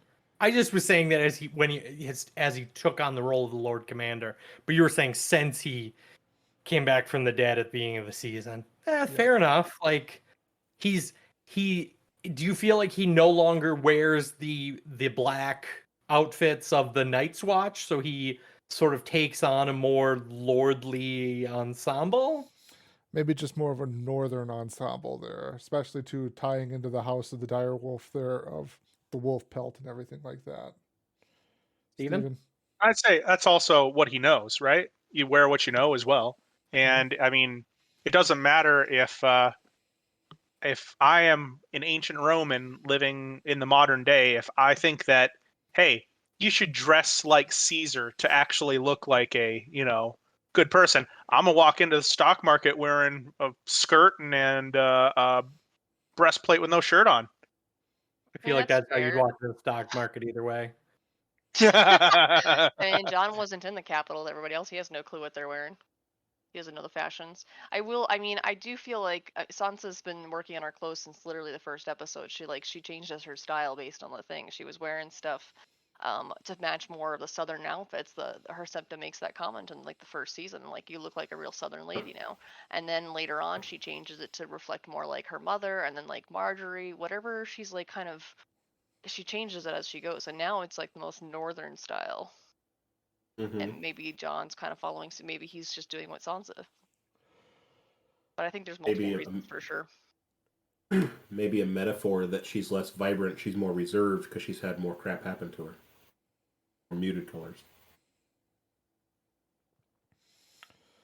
All right. So that'll do it for this episode here. We talked quite a bit for that episode. Yeah, we did. I realized I forgot to touch on this part. So episode 5 again was titled The Door. It's Sansa and Jon make plans. Arya is given another chance to prove herself. Jorah confesses a secret to Daenerys. He has grayscale. Pour one out for Jorah. Tyrion meets the Red Priestess. Yara finds her rule tested. Bran discovers the origin of the White Walkers. And now we're on to episode 6. Blood of My Blood. Bran and Mira find a new ally. Gilly meets Sam's family. Arya makes a difficult choice. The Lannisters and Tyrells march against the High Sparrow. So the point I will just kind of start our discussion off on is we're just going to jump to Sam there, and his father is an asshole. Just straight up, Right? full on asshole. Because that dinner party is awkward as hell. He's not hero of the revolution asshole. Oh, but no, he's no. asshole. Like, there's hero of the revolution, the tippity top, Joffrey. Then somewhere down a little bit farther than that is Randall Tarley. Wanted to clarify. But I do like, though, how, like, Gilly stands up for Sam there at the dinner table meeting with him. And then finally, when Sam is just thinking he's going to get ready to leave, he finally grows a pair and goes like, no, you know what? I'm going to stand up to my dad. Even though he does it kind of in the most, like, secretive way possible. Like, we're going to steal out in the middle of the night. I'm just going to take the family sword and double birds. I'm out. So Also, Peace. I enjoyed that when he tries to pick up the sword, like he is very much struggling with it. Like I'm guessing it's a heavy goddamn sword. It's no ice, but it's definitely, you can tell it's definitely a big sword. Any comments on that, or should I throw it? Steven, go right ahead. So I think maybe this is me kind of imposing my own will on this show. I think this is a kind of shout out to maybe all the nerds who. This is a very nerdy book series. This TV show took it really mainstream, but before that, you were going to find this at, bookstores, obviously, but like Brost's and Brookings, that sort of place. And I think this was a kind of, I think it was a middle finger to the people who a lot of people who read this book sympathize with Samuel Tarly because they feel like they had kind of a similar upbringing in his being the nerd of the class who's always picked on, whose parents don't necessarily like him, sort of thing. I think this was kind of a big middle fingers to them, maybe a meta thing to. They looked at who they thought the viewers were going to be and kind of put it in. I don't know. Maybe I'm just imposing my own thoughts on this show, but. Maybe Steven has some sees himself in Samuel Tarly. Right. Unlike me, who I see myself in the hero of the revolution. Oh no. Police Sarcasm. officers, we do not know this Sarcasm, man. everyone. We do not know this Sarcasm. man. Sarcasm. We're moving on. I wear those disagreements with you if you see yourself that way with a badge of honor, sir. I did think it was interesting one point right as before they arrive, Gilly, when she's interrogating Sam, to be like, "What did you tell him about me? You didn't tell him I was a wildling." I thought it was interesting that she referred to herself that way as a wildling, because the rest of the time they call themselves the Free Folk. Well, Interesting. Very true. Do you think that's quote unquote poor writing? She wasn't though I'm part not of sure. Mance's party though, so Yeah, like I mean, the rest of the people up north tend to call themselves the Free Folk, but even the Castle Black, like the Night's Watch points out that like Gilly and like the rest of Craster's, they were much more like them than they were like the Free Folk. So I just wondered if that was was that a poor writing, or was that Gilly like showing that she considered herself a wildling? Because Craster, I mean, he called himself a God-fearing soul or something, so who knows what they thought. I mean, he did fear a god. he was a godly man. Oh, you're right, that was godly man. I wonder if, not disagreeing for disagreeing's sake, just devil's advocate, I wonder if, I can't remember how she said it in that moment, to be honest. I remember the line, but I can't remember the tone she said it with. But as someone who can relate to a minority subgroup, do you think she's saying it as her own sense of derision? Saying, what did you tell him? That I'm a wildling? saying it as because that would be the perception that Lord Tarley would have of these people. They are the wildlings, not how she would see herself and view her own self with a sense of pride. Did you tell him that I'm this feral person who crawls around and eats rabbits? Or did you tell him that I'm this person who's a free folk person? I'm trying to remember how she may have said it, but maybe putting her own worst fears about how she's viewed into the context of saying, did you tell him this horrible thing that's not true? Or did she say, I'm trying to remember how she said it, but maybe that might have been why she said that line. Got a real matter of fact way of saying things, so I'm not honestly sure.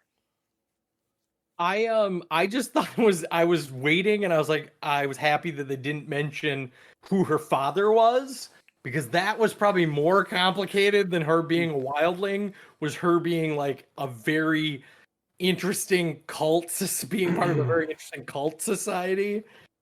That is above also and where I was beyond being worried a that was coming wildling. up. Right. So A wildling. Well, at least you're not inbred. yeah, Steven. You should. Nick, what about maybe the opposite of that? Maybe she was saying that maybe not necessarily. Did you tell him I was a wildling, like a angry sort of thing? But did you tell him I was a wildling? Like, what is he expecting to say? Did you? Right. I don't know. I could see that. I could. Wait, sorry. No. Like I'm thinking maybe the exact opposite of derision of did you tell him I was a wildling angry sort of thing, but maybe like I was saying the idea that maybe she doesn't want it to be known or she's afraid of the reception of what she's going to be in that case. That's kind of how I see it a little bit more of it. She's afraid of their reaction because they're so cultured and so great and whatnot, or it just fears rejection. I could see that as well. The way I nodded originally when you said that, because I was thinking maybe almost more so. Gilly is not Samwell Tarly smart. She's probably not even basic commoner smart, but she's getting more and more not weary like afraid, but more and more aware of the world around her. So maybe she knows I'm this far south. They've traveled this whole ways on a ship. There were other people on the ship with them when they set sail out of Molestown or wherever they left from, where maybe she's heard that they're viewed not just in the north as wildlings, but that people look down on wildlings in general. So then it's more of a question of, did she ask inquiringly to say, did you tell him that I'm a wildling? Where she's not necessarily angrily asking of it. My tone was probably much more inflective than I meant it to be in that. Maybe she's asking, because I know people look very downly on us no matter where I am south of the wall. Did you tell him I'm a wildling? Just curiously, inquisitively kind of asking for her own perseverance, maybe. Right, Sure. and she spent time in Molestown before all this happened or well, not all of this, but rather recently, where I'm sure Molestown would have been nothing but understanding and kind and welcoming, as we saw. But so maybe it is. She's much more aware of how the world treats her. She's now been on the ship. She met other people. Also, side note, Lord Tarley, the actor, it's like the first time I see him, I believe, fits that role perfectly. Did great. He looks like a jerk. He looks like a guy you want to just introduce his face. Punch in the face. His family, though, the Mrs. Tarley and her daughter they're awesome Good people. people. All right. Throw it over to Amanda to start us off then for this episode. Again, I wrote fewer questions than more statements, so I'll go with the one question I did write. Marjorie. Marjorie in this one starts showing that that she's open to opening her, as the High Sparrow puts it, opening her heart to the seven, I think he says. Is she buying into this, or is she planning and scheming, or is it a bit of both? Because she admits to Tolman even that oh yes, I was good, I helped the poor and visited them, and I made sure I was seen doing it. You can admit those things about yourself if you're also planning on doing something about it. But I mean, she's doing a great job if she is. What do you guys think, Gary? I think that she originally, I think in a previous statement, previous conversation with her brother, she kind of let the veil down that she was kind of playing into it. But on this most recent interaction, like, I don't know, maybe she's buying into it a little more. She's still obviously not fully flipped, but she's maybe just taking some to the time and doing a little more self-analysis about, maybe I'm not a terrible person, but maybe I wasn't doing things for the right reason. So I think she's fully brainwashed, but I do think maybe she's taken some time for some self-reflection. I think she maybe is trying to be a better person. That's my theory. Tyler? I'm going to completely disagree with that theory and say she is totally faking it. She is trying to find the essential, like, weakness of the High Sparrow of, like, okay, he's highly religious. I'm going to try and see if I can't start playing that card to see if I can't get out of here. She's basically now playing the religious card to try and get out of the situation she's in. Nick. I'm going to kind of lie right between the two of you. I don't think she's fully brainwashed. I don't think she's doing it as like a perfect performance. I think that she's got a little bit of self-reflection, to coin Gary's term, but I definitely think that she plays the part of wherever she finds herself. Like, at first, she thinks that she can just be the queen and flash her crown and say, I'm going to get out of jail. You're going to let me out because I'm the queen. You cannot do this to me. And when she sees that that's not working, she's going to try a different approach, whatever that looks like, to be a little bit more genuine, a little bit more honest. I think when the High Sparrow has that scene last and kind of talks to her a little bit, she does try and play a different angle. And like you said, Amanda, I was well seen. I was good at my part, and I made sure I was seen doing it. Like, that is an admittance that she wasn't just doing it because I got the reception for it. She knew she was doing it for that reason. And that shows a level of breaking your own perception of yourself, that you admit, I'm doing it for this reason.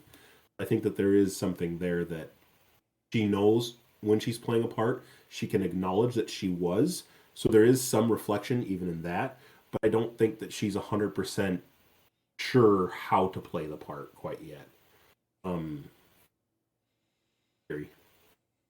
I guess I think that she's maybe believes it because she's got to know that her grandma is not going to allow this to fly.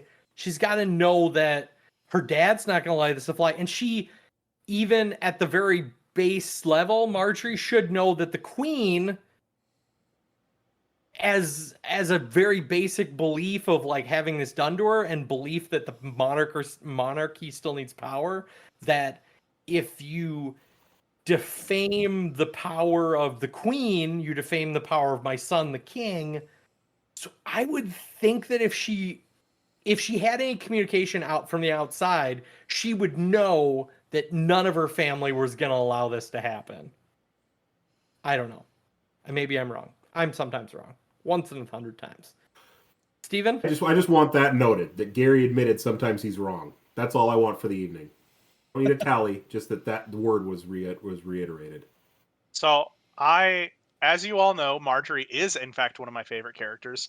But Marjorie, I very much think is playing a part here. I don't think there is very little genuine about her interaction with High Sparrow, with the very exception that I think she knows the best lies are told in a rap of a truth.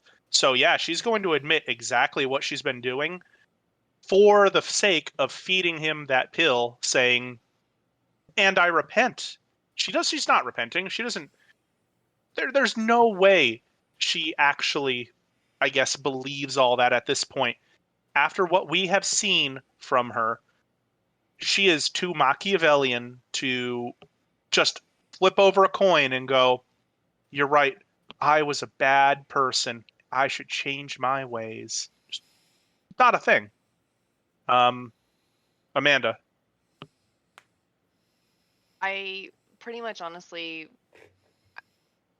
think you're pretty much right, Steven. I don't think I do 1 think point that for Gryffindor. Maybe I'll regret saying this.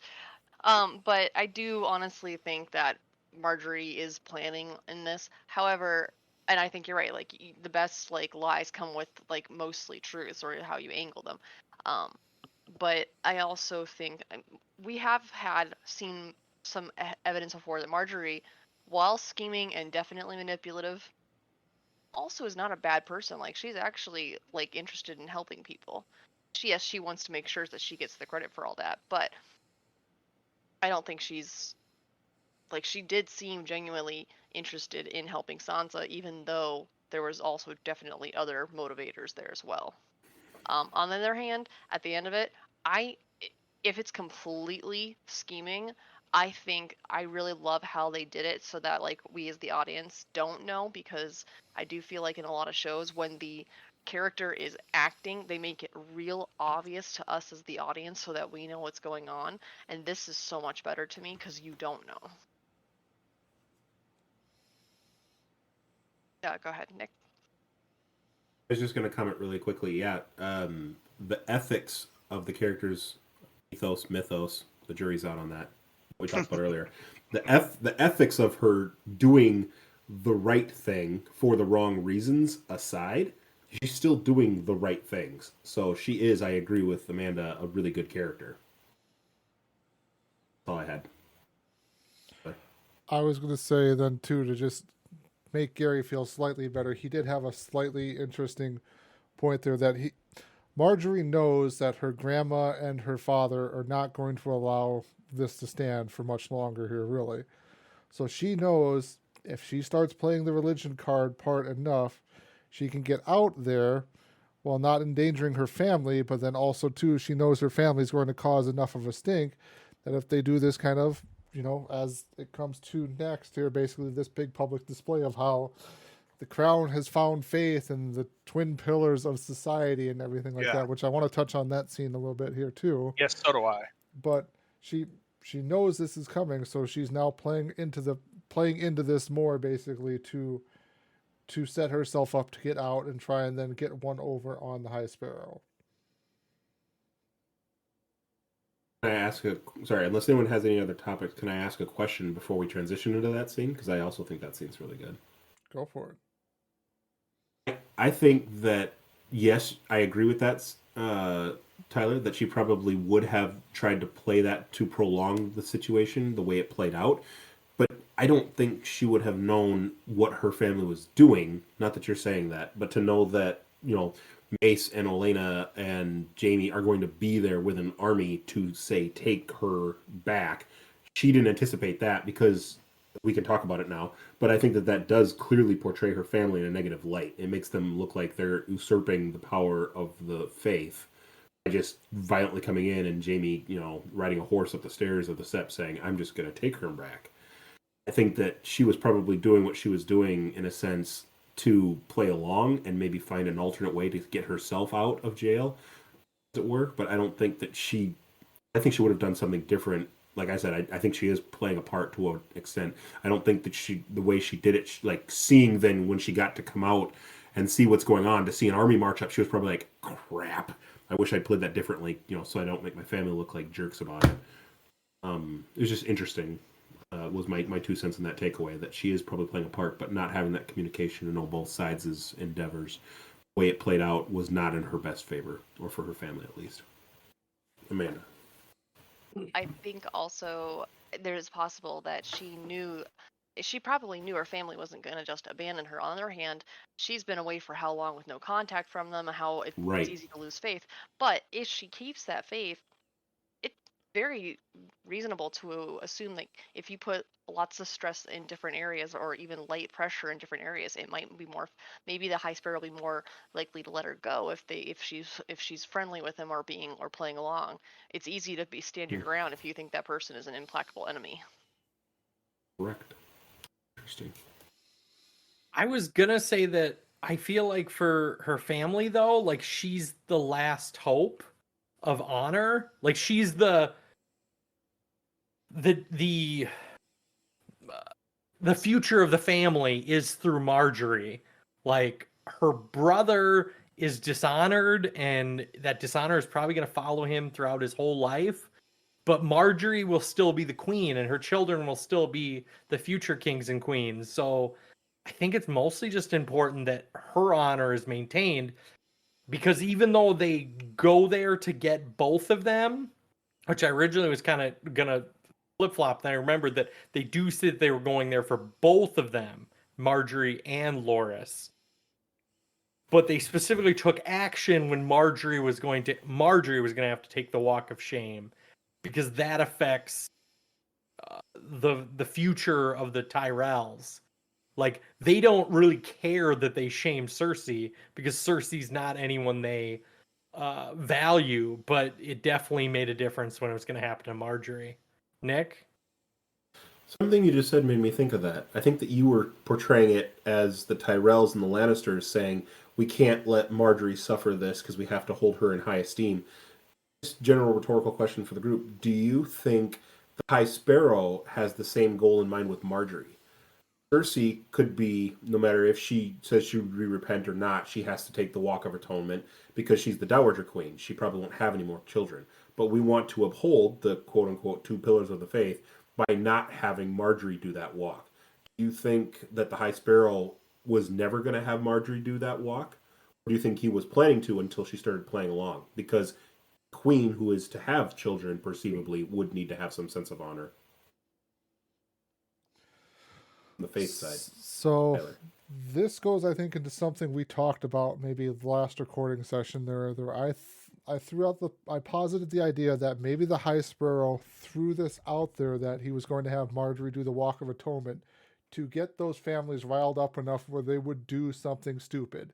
And it proved out to be true, because they went and basically had a big show of force at the steps of the Sept there, which then the common folk were gathered around, when then the High Sparrow was able to show that he had flipped Tommen to basically be under the power of the faith as well there too, under his guidance. Basically his whole plan kind of came and worked there. Now that the twin pillars are united of the crown and the faith, the High Sparrow is now in the driver's seat of how everything will go, because he now has the king's ear more directly than the king's own family. Steven? I completely agree with that. I guess that's my comment there. You hit exactly what I was going to say. I completely agree with that, and I was thinking about your comment last time about getting them to do something stupid. So yeah, I agree. I was just going to say, I guess moderately contradictory, is that I'm sure the High Sparrow knows there will be consequences, but I guess maybe, I don't know if he had have a grand plan to get the king to be subservient, as much as maybe he was using it as a ploy to be like, oh, well, look how nice we are. Like, she deserves this, but we also understand that, like, she is the queen and she deserves better. So it's not because she's loyalty, it's because she is, like, her virtue is more important for the good of the realm. But I don't know. This is kind of a weird, twisted plot point that I think, as we mentioned, we're already kind of sort of past the books. So I question how this will actually be written, and maybe it'll be written a little more eloquently.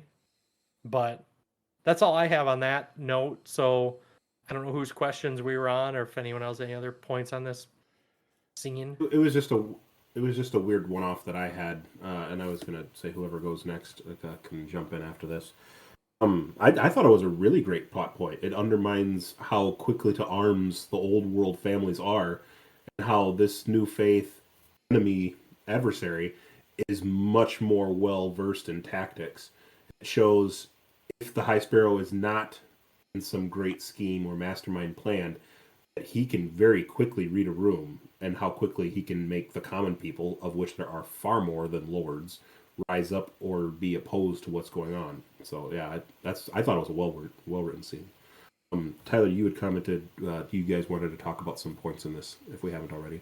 That was basically it there. Yeah, just covering that whole scene where he smirked because he knows he knew he had won. Basically, I should say he Right. had won. Well, he thinks he's won the larger battle, but the war is still probably ongoing.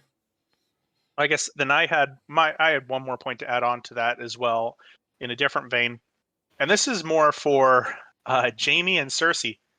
How in the name of God do you not know where your son, the king, is before you try to storm the Sept? How is that the thing that you miss? Like, I mean, they don't keep good track of their kids, let's be honest. that's because 2 of them are Sure. dead. And how do you think that happened, Steven? Fair enough. But the point being, still, you would generally know where the king is. The king doesn't go anywhere without a routine. How would you just not? How I don't. It Yeah, boggles and my mind. He Boggles was my gone mind. long enough for his guards to get their armor with its new little like crest Right. on it. Yeah, It's got right. the 7-pointed star, and they had no They had clue. the zoom in that showed it too. Yeah, that showed that they had changed from the Kingsguard to the 7-pointed Hey star mom, symbol. taking a walk. Be back soon. What, Right. this armor? Don't worry about it. I'll be fine. Oh my gosh. So that I absolutely blew my mind when that happened. Just Takes a lot to coordinate who's mounting your horse and getting you in your armor, and whose troops are going to show up when and where. And where's the king? Oh, he's brooding up in his room. Or maybe he took his knight's guard to go see Marjorie, and we haven't heard from him since. I don't know. no way would you if he took his Kingsguard to go see Marjorie, then you're not going to attack there because then they have the king hostage. How They have the king. I don't believe Oh, there okay. is a single way, and I take it down to Gary's point. I think it's poor writing. I think it's they're trying to make a plot point turn something, and they do it in a shocking way, which makes no sense. It's absolutely nonsensical. Yeah, that was a point I wanted to bring up there. Noted. All right. I think that was all of Nick. You were the one who. Wait, sorry, no. Amanda, did you kick us off or did Nick kick us off? I did. Okay. Anything else, Amanda, then? That's all for now. Okay. That's all for now. Nick, then, since I mentioned your name. Hey, Nick. My big point from this episode was the beginning of this episode. When this episode started, it does pick up immediately after the door, and we see Mira running through the forest with a still in dream state Bran. And I'd used the word very specifically in the previous discussion of that scene to say that Bran was maybe downloading all that he could from the previous Three-Eyed Raven. And now that the Three-Eyed Raven is dead, he's just trying to process everything that the Three-Eyed Raven knew. Beginning of this episode, it just flies through like literally 8 different quick scenes and cut scenes in like 5 seconds. Here's this, 2 seconds. Here's this, 3 seconds. Here's this. And I actually paused on each one and tried to slow motion through my screen. And we see scenes from the Mad King getting stabbed by Jaime. We see Lady Stark getting killed at the Red Wedding. We see Robb Stark getting killed at the Red Wedding. We see scenes from Hardhome, both with the Night King and with the people being resurrected on the beach. We see, very briefly, that baby with the blue eyes. I don't know, again, why that's coming up again, and we can just write it off to poor writing if you want to say that they're not doing anything with it. But that scene is brought up. Of all the scenes in 6 seasons worth of episodes that you could have brought up, they brought up the baby with the blue eyes again with the Night King. They just needed something to fill in there. Something to fill in. Six seasons worth of episodes just like you could have sliced from, but they grabbed that one. Just needed something. Hardhome again, Ned's beheading, and Robb Stark killed at the Red Wedding. But then also you see several scenes with people loading dragon fire on shelves with like a cobblestone roofed building. So it almost seemed like they're in a bricked building, or maybe they're underground. When Tyrion finds out that the old Dragonsfire Guild people are making Dragonfire and still have been in season 2, when they send the boat out to go get the Blackwater, That's kind of in that same area too. So I was wondering if that was in that scene that they're referencing, or if that's from a different time period. Because again, they're showing scenes from the Mad King getting killed. They're highlighting that maybe when the Mad King was shouting "Burn them all," that's back at that time period versus in the second season. It's a lot going on, and like I said, I don't know if this is stuff that's happened in the past or if we're seeing things in the future. Like it shows a scene where there's a dragon flying over a city, and I don't know if that's from like the House of the Dragon scenes when dragons flew over many different large scale cities, because we haven't really seen Daenerys' dragons fly over anywhere but Marine when they've been that size. Or is this from something in the future where Daenerys' dragons and she's going to fly somewhere else? So I didn't know if this was in the past with these episodes, because a lot of these things we've seen, but some of these things are just kind of vague and opaque. So I was just going to get your guys' thoughts if you'd seen any of those scenes or what you think. Harry's got his hand up, but he's muted right now, so I don't know what he's trying to tell us. Nick, I was gonna say I think this is honestly just a monkey throwing poop at the wall. This is just poor writing. All right. I honestly think that we're far enough into Game of Thrones. There's been enough speculation. We just passed the Hodor hold the door episode that I'm sure the writers are just baiting the audience, similar to Marvel movies or anything else. Like HBO knows that there's a secret to getting the internet to keep talking about your show, knowing at this point maybe they know they're getting to the last season or two. I don't know when the official announcement on how many seasons were left when it dropped that we were going to get 8. Final answer, not a spoiler, there's 8 seasons. But I think honestly, I think it's just bait. Like it's just like just breadcrumbs that half of them will lead to nowhere and the other half might be relevant, and half of it is just fan service. So I've had a lot of halves. Yeah, just a lot of halves. But honestly, I think it's a mixture of some fan service because we've never actually seen the Mad King or someone portraying the Mad King in live action. There's a lot of red herrings sprinkled in there, and there's maybe some spoilers sprinkled in there. But there's a mixture of red herrings and spoilers together just to make the internet go crazy. That's my as I've postulated before, I can never hope to be as eloquent as you with your monkey flinging poop at the wall. But I think that you're entitled to your opinion. The Bill Shakespeare of our time. The Billy Shakespeare of our time. I don't know who else was next or if anyone else had anything else, but I thought it was really interesting that those scenes flew by that quickly. So I was like, what is in these scenes? Even on a rewatch, I did not pay those any attention. I kind of... You told me one time you froze through a bunch of like quick scenes that popped through an episode. Counted Dothraki, and what else did I count? Oh, I thought about going back to count shames, and I was like, F this. I'm not going to count shames. You paused and did a scene by scene discussion too on a different thing, and I don't remember exactly what it was, but you did. That's what I was thinking. I thought this would be something that he would weigh into. I was thinking so too. As I was watching the episode.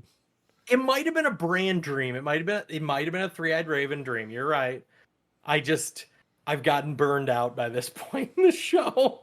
Like, it's. Again, let the record state that Gary admitted sometimes he's wrong, and he admitted that I'm right. No, I never said you were right. I never said you were right. He said it, didn't he? So I didn't hear that. I would think here, like, it was just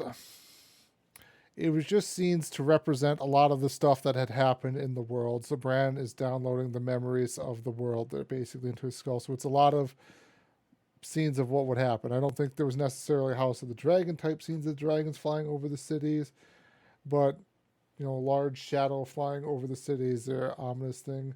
What could come, what may happen, who knows there. But I think it was just kind of just them taking a lot of previous scenes from the episode and just kind of throwing them all in here as like, this is the history of the world, go. Anything else, Nick? On that scene, no. That was just something I had there. I'll probably weigh into other people's thoughts if they have questions.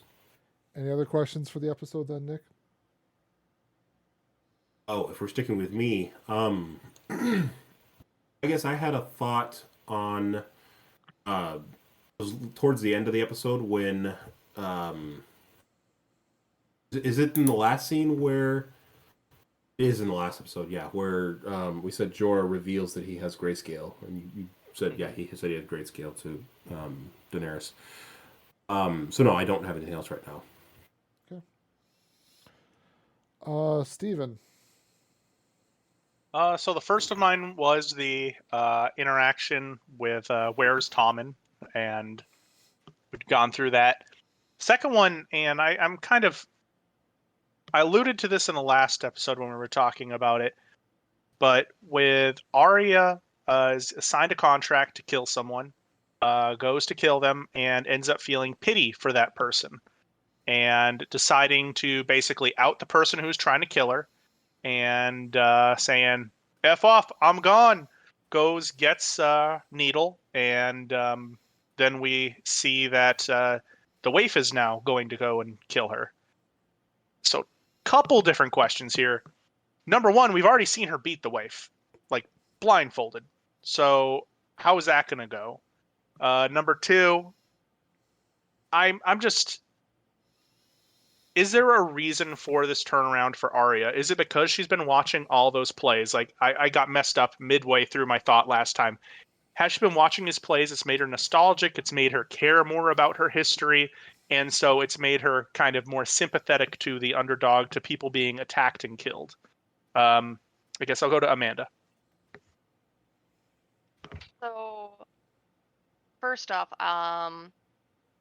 as Arya is watching these plays and becoming interacting with these people, like trying to keep up her little, just get in there and find out how to kill this person, I have to point out that when she's talking to Lady Crane agrees with Gary.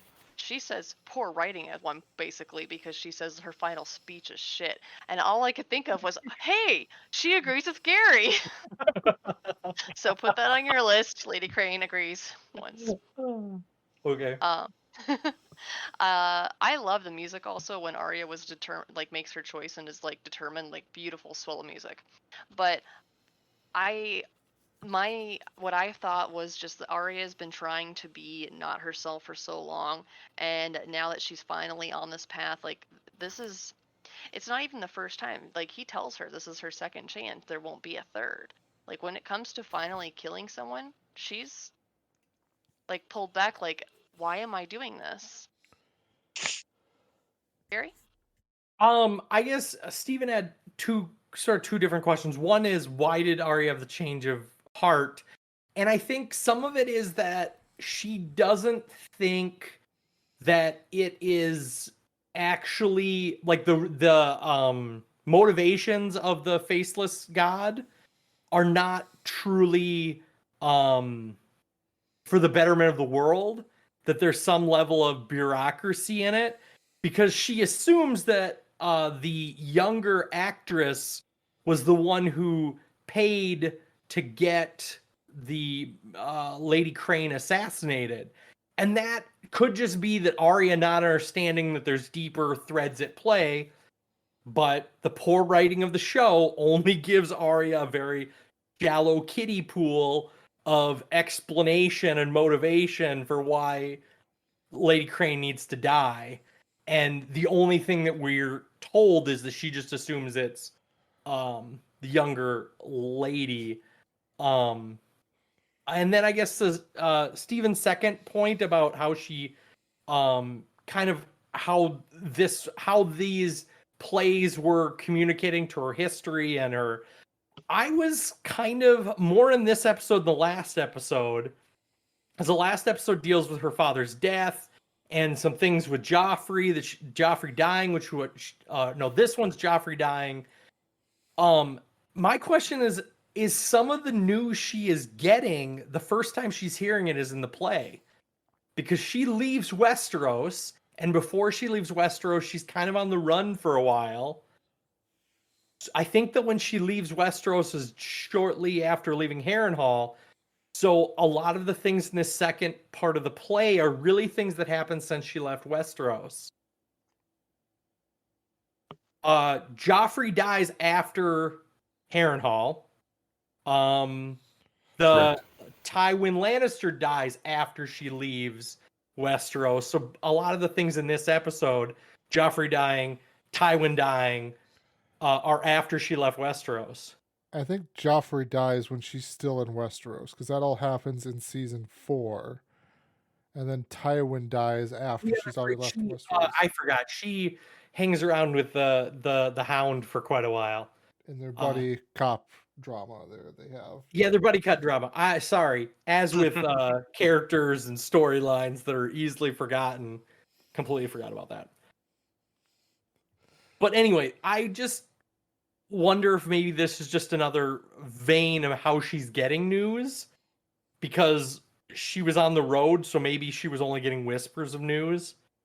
She wasn't in a castle where a raven was held, so maybe this is the TV news version of her getting this information. That's my theory. Obviously, Tyler doesn't agree with me. He thinks she's very well informed, but that was all I had. I think Tyler's next. I think it was Nick. You can go. He was rubbing It was his me, eyes. but I lost my place trying to think of Gary's incoherent tangent. Remember, you can go, Bill, Tyler. the Bill Shakespeare of our time. Yeah. My point was more thinking about Arya's view on this killing of Lady Crane, and I think she even mentions it to Jock in there that it doesn't seem right to kill somebody who is good in this world, who is perceived as being a good person in this world. Why, and I mean, Jockin does have a good point back to her of like, death doesn't always seek the evil person. There are good people who die all the time too. But I think it's just kind of one of those last morality things that Arya might still hold on to from her father of doing the right thing is better than doing what you're told to do.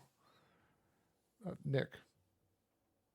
I remember what it was. I got lost in Gary talking about how Arya receives information. The original question was, why did she have such a change in heart?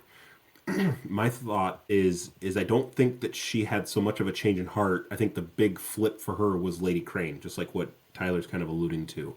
That she either admires Lady Crane or looks up to her or sees that she hasn't done anything wrong. She's not someone that needs to be vengefully slain. She's just a person trying to make her own way in the world. And she can see perhaps she's imparting the vengefulness or spitefulness of the would-be stand-in who's going to take her place, mimicking her lines behind her back. And she decides that she's not going to kill Lady Crane. And I think that is the emphasis for the flip, is that she realizes she is screwed because now Jack and Hagar and the Waif are going to come after her.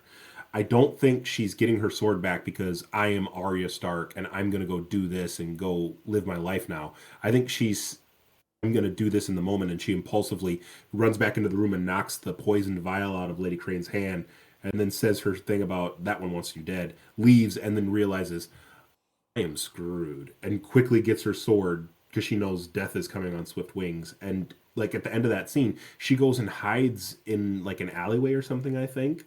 She doesn't like hop a boat and flee because she's going to run back and live her life as Arya Stark in Westeros.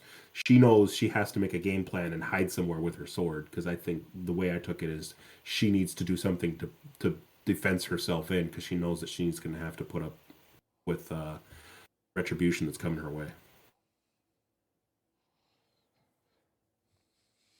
All right. What about real quick? I'm not sure anyone really addressed this. What about the fact that Arya's already beaten the Waif, and the Waif is the one sent to kill her? Was the Waif holding back? Because the Waif wouldn't kill her with Jack and Hagar there. Yeah, but why would the Waif hold back after what we've talked about, after the visceral hate that the Waif has for Arya? Where does that come from? Like, or where does... I don't know. Unless there's just some magical... If we've talked about Jack and Hagar really seems to have a fondness for Arya, though, is the Waif scared of Jack and Hagar? If she does not hold back and she does kill her. Maybe. Yes, I don't know. I'm asking, positing different questions. I don't know if the waif is holding back. Maybe she wasn't before and she did beat her. The few times that I can think of just off the cuff where those interactions happen, it's usually that Jock and Hagar is standing off to the side and the waif and Jock and Hagar and Arya catch eyes with each other and then the waif backs down. So to me, it always seemed like I'm not going to kill you because Jock and Hagar sees me standing right there ready to do it. Or I'm not going to do it because Jock and Hagar doesn't want me to kill you yet. To some extent, the waif says she didn't do it, and Jock and Hagar says that's a pity. Jock and Hagar doesn't say go kill her. It seems like the waif has to ask his permission to go do so. Then Jock and Hagar says yes. That's fair. All right. Who are we on for questions for that? I keep forgetting. I think Steven, was it you? Steven had that question. Gary, Yeah. you pointing does not line up with my screen, so that does not Yeah, help. Pointing to a pointing man at me. on my I think screen. we're on Nick questions. Oh, I didn't have any. I said I was done for the moment. I think we're Okay, on sorry. Steven. Then Didn't have No, that and one. that was my last question. Okay. Gary's list. Gary's list. my favorite part of the episode, my list. I've made several iterations to this episode and watched others scoff, but I took very special note that at no point in this episode does Bran ever acknowledge that Hodor died. Does not acknowledge it at all. Does not shed a tear. Shows no remorse. Like, also, I think I mentioned, like, very few people mention him by name, and as seasons go on, his name is used less and less by their characters. Also, I'd posit, based on my memory moving forward, trying not to make a spoiler, his name is maybe only mentioned one more time. Nobody feels any remorse for Hodor dying. That's my hot take of this episode, is that no one cares. Or maybe the writers didn't want to write Hodor into too much more stuff because they had way too much stuff to keep trying to put into the episodes as we race towards the end. Nick? There's a lot that Bran is trying to process, or that he now has to process. And so I think in that moment when he sees Willis become Hodor in the past, his face is just utter horror and shock. Like, oh my gosh, now it all makes sense. And when he comes back to, he then interacts with Benjen. Benjen makes a reappearance. Uncle Benjen. He then has that interaction with him, and then we don't know going forward what else happens in this episode because we're not there yet. But maybe he's more detached, more reserved. Like, obviously, Bran cares about Hodor. He has for the last few seasons. But perhaps the Three-Eyed Raven has more important things to try and figure out, since he has the knowledge of all. Amanda? I don't know. Bran, other than Bran and Mira, I think everyone else would have assumed Hodor died when Winterfell was sacked. So like I think they would have already long mourned for him. Bran and Mira, I mean Mira I feel like is probably in shock. But Bran, he just seems pretty not unfeeling, but he just seems completely neutral in how he's saying things. He's like, I'm sorry. There's no inflection to his voice at all. But you're totally right. Like you don't really hear him mention it. Like he doesn't seem to do that. I can understand if Mira is like, I don't want to talk about it. This just happened. It was horrible because she just watched Summer die. She just watched Hodor die. She just saw the Children of the Forest, or what we know is possibly the last of them. We don't know if there's other pockets or whatever. But she just, and the Three-Eyed Raven, all of them just wiped out. So I get like not necessarily bringing it up, but you're right. He doesn't acknowledge it at all, even though he just presumably felt it. Like he was warged into him. Steven? Right, Steven? Could this be another case of the show doing really, really poorly with time? Maybe maybe that mourning period did happen, and the show's just like, and we're gonna pass it by. Month later. So, I mean, I don't know. I goes back to I wish this show did better with time so we could have a little bit more conclusive answer to these sorts of questions, because you're right, it is very cold, and I do think that Bran is becoming very cold as the three-eyed raven. He is learning to watch people die with a little bit more detachment. That's, I think, fair to say. But you're right, he was warged into a man who just died for him while screaming the saddest thing you could possibly ever hear in your life, and made millions of grown-ass men cry across the country. I think that Bran would probably feel that too. Yeah. Anyway, that was just my realization of the, like, also, I'm going to keep a Hodor count. Everyone remind me if we ever hear his name mentioned ever again. But, the other conspiracy theory in that scene is the interaction between Mira and Bran. Is Mira secretly in love with Bran? I mean, they've been on a long journey with each other for like 2 or 3 years. He's the only dude around other than Hodor and her brother. Like, My I don't know. I conspiracy just noticed a theories. certain amount of tenderness and love in that scene. That was just my random conspiracy theory. Steven has a grimace on. What do you got, Steven? I do, because it is impossible to portray platonic relationships between men and women in TV shows without them being said, well, when's one gonna fuck the other one? I mean, it's sometimes you can just be friends or allies or waiting to save someone. You don't always have to just be waiting to bone, Gary. Oh, so you're not agreeing with me. You're not I am not agreeing with you. Okay, good. I am not. Okay. Tyler? I would say she's maybe developing feelings for Bran, but not in the I love you type of things, of just like, we have been on a journey together. We have a bond basically with one another because of what we have been through. But like It's not like Steven said though, Stockholm syndrome. no, it's not Stockholm syndrome. Stockholm syndrome? I don't think you know what that one means either. Stockholm syndrome is when a hostage falls in love with their captor. Highlighted for me by the James Bond movie, The World Is Not Enough. Amanda? Oh my god. Actually, I think Nick's before me. I'm sorry. Go ahead, Nick. He's still You're got fine. You can go. I'll go after you, Amanda. I guess I don't know for sure what Nick's gonna say, but I think we are all thinking the same thing. Gary, you're wrong.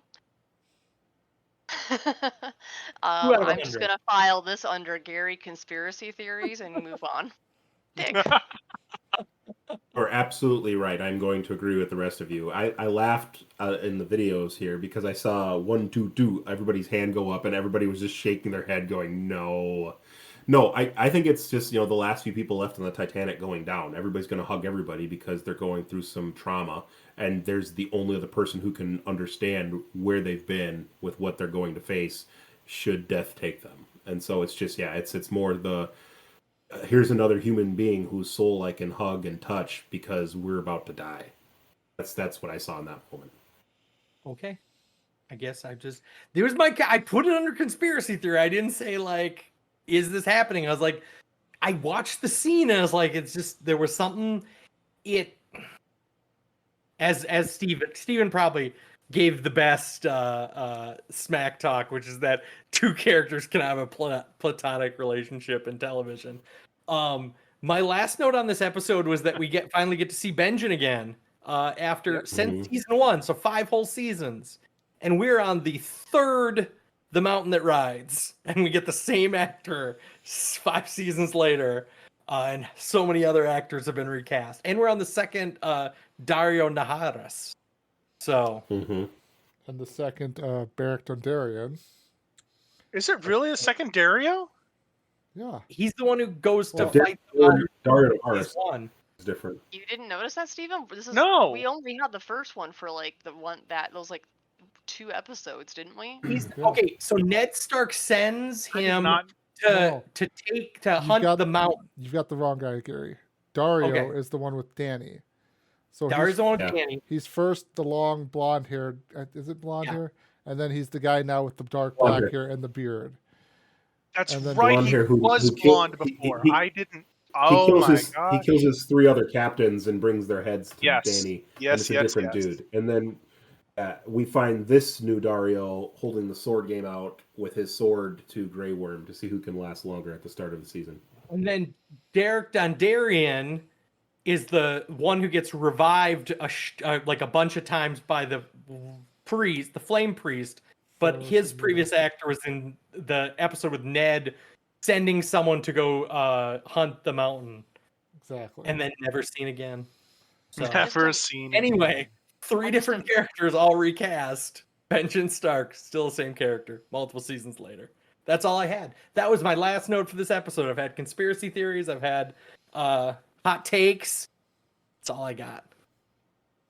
I didn't even say anything new, and Nick has his hand up. Nick, what do you got to say?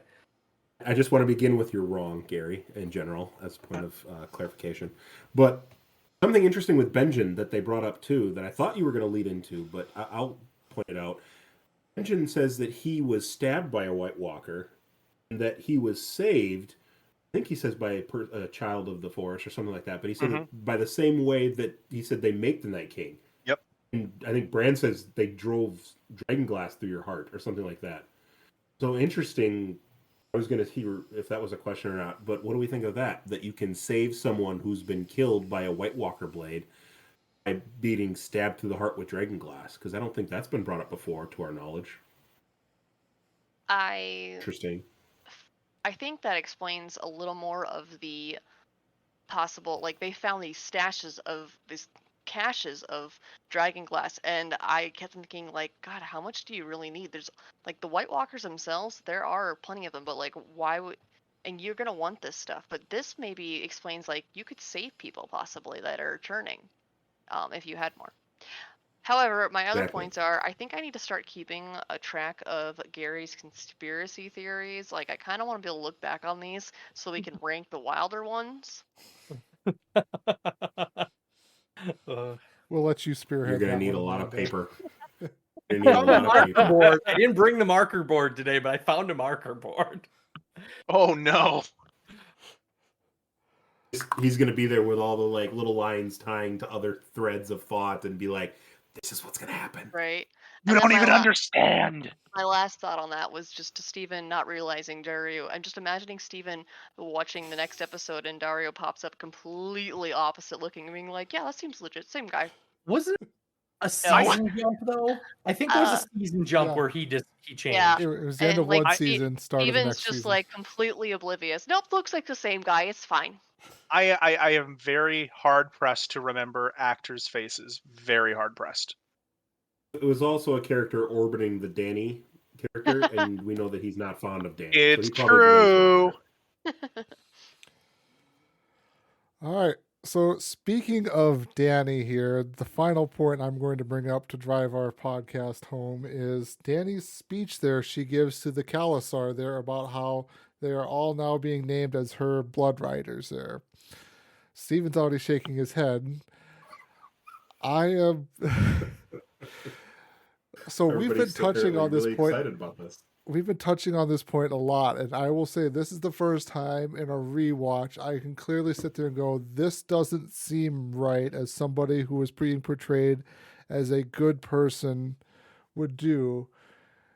She is kind of giving a speech that a ruler, a conqueror would give of like, come with me, swear allegiance to me, we're going to ride across the Black Sea there, destroy the men in their armor and tear down their stone castles and everything like that. Yes. It's a very inspiring speech if you like just look at it from the fact of like, okay, she's a good person, she's going to take back Westeros and stuff like that. That's what she's been wanting to do. But if you stop for just a brief moment and actually think about the words that she's saying, it is very, very, I am a conqueror. I am coming to destroy what is set up in this world. Nick. I was listening to this the first time with that mindset, like you said, just like on the face value of it. You know, she's been wrong. She's going to go destroy the family's houses who are against her. The families who are against her. And that's all she said. Hearing it now, trying to dissect everything, we're not just for entertainment value, we're trying to understand it, not trying to give anything away down the road. seems interesting the words she was using, because you're absolutely right. I thought it was very conquerorish, very not I'm going to take control, we're going to lay waste. And I thought maybe she's doing it because of her audience. Like, the audience is all blood riders, violent people who destroy the city and rape and pillage. And so maybe that's why she's going with that tone. It does seem out of character from what we've seen of Dany thus far, because she's one who wants to free the oppressed. She's not really one to go in and burn down everybody who's against her. So, yeah, very out of character speech for her. Amanda. I'm so glad I saw Steven's face that he made when you said that just now, that shit was out of character. Steven made it was like a child sticking his tongue out. It was adorable. Very pouty. I do agree with you that, like, the speech she made, that just on the surface, it really did sound like inspiring. But yeah, the words, a lot of it even was exactly what Khal Drogo said. Khal Drogo was not going to be, I am a good and just ruler. That was never going to be his thing over there. And right before this, Don't talk about Jason Momoa like that. Jason Momoa can get very far. However, he can't go this. We can't do this. He also didn't make it past the first season, so. Oof. But right before she makes this little speech, is it Dario that says to her, "You're a conqueror, Daenerys Stormborn." Like, and she goes on to make this conquering speech. And I do find it interesting because in the book, I grant you, a lot of people up until, as far as the books go, keep telling Daenerys, "Oh, but you have a gentle heart. You have a gentle heart. You're a good person." And Daenerys keeps contradicting them. "I do not have a gentle heart. I am a dragon." And so I mean, I think this is quite a jump, but this is the first person that seems to have, like, recognized that she is a conqueror, and she is going to. I would also be really interested to know what it was that Dany saw to let her know that Drogon was there also. Like, that seems That also stuck out to me. Yeah, it was like cool, but how? Because, like, dragon's not exactly sneaky.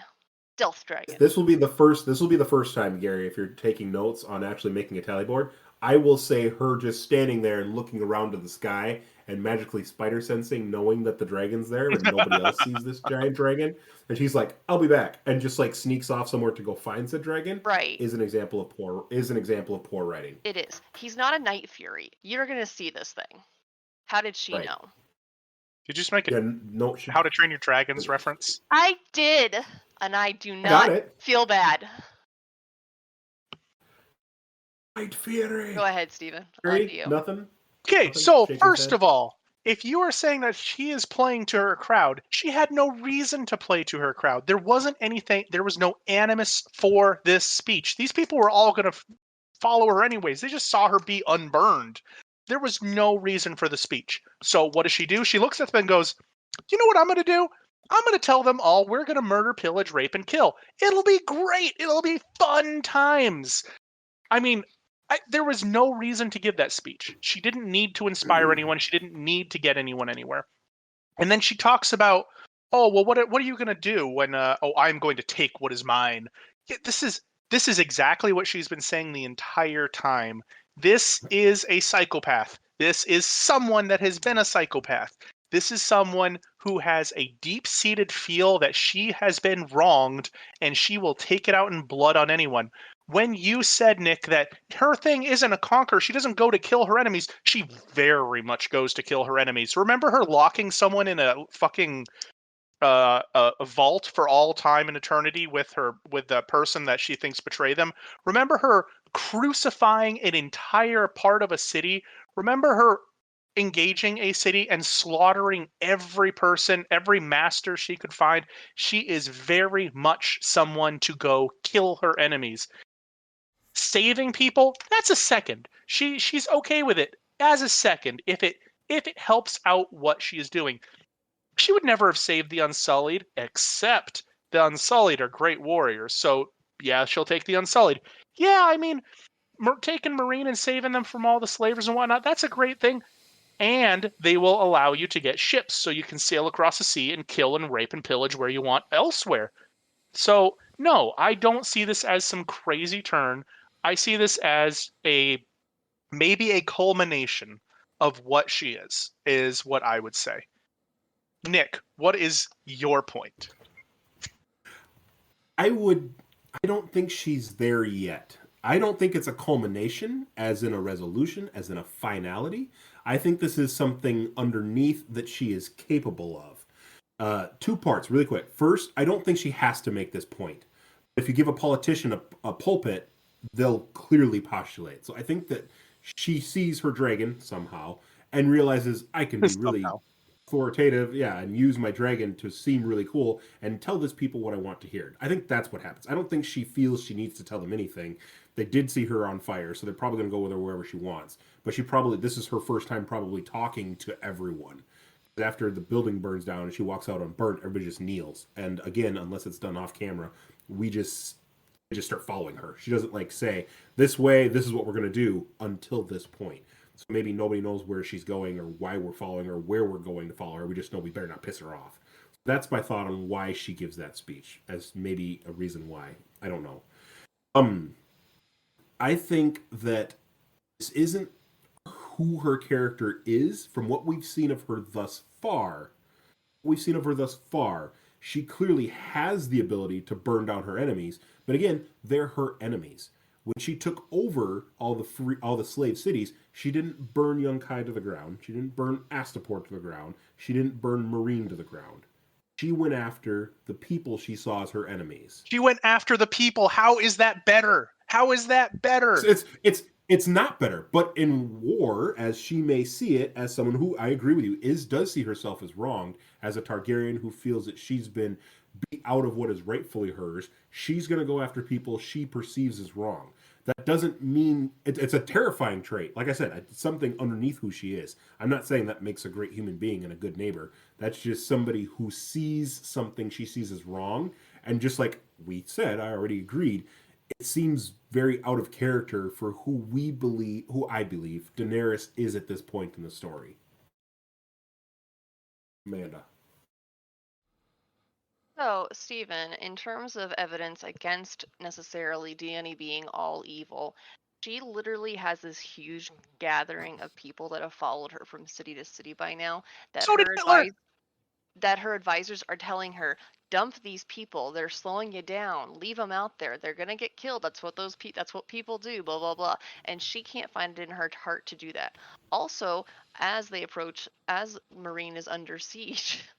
I don't think I've ever gotten the Boo history card from Gary before. We're like a badge of honor. That was a Stephen Boo history for out of I was nowhere. like, He wow. just drops Hitler, and I'm like, whoa.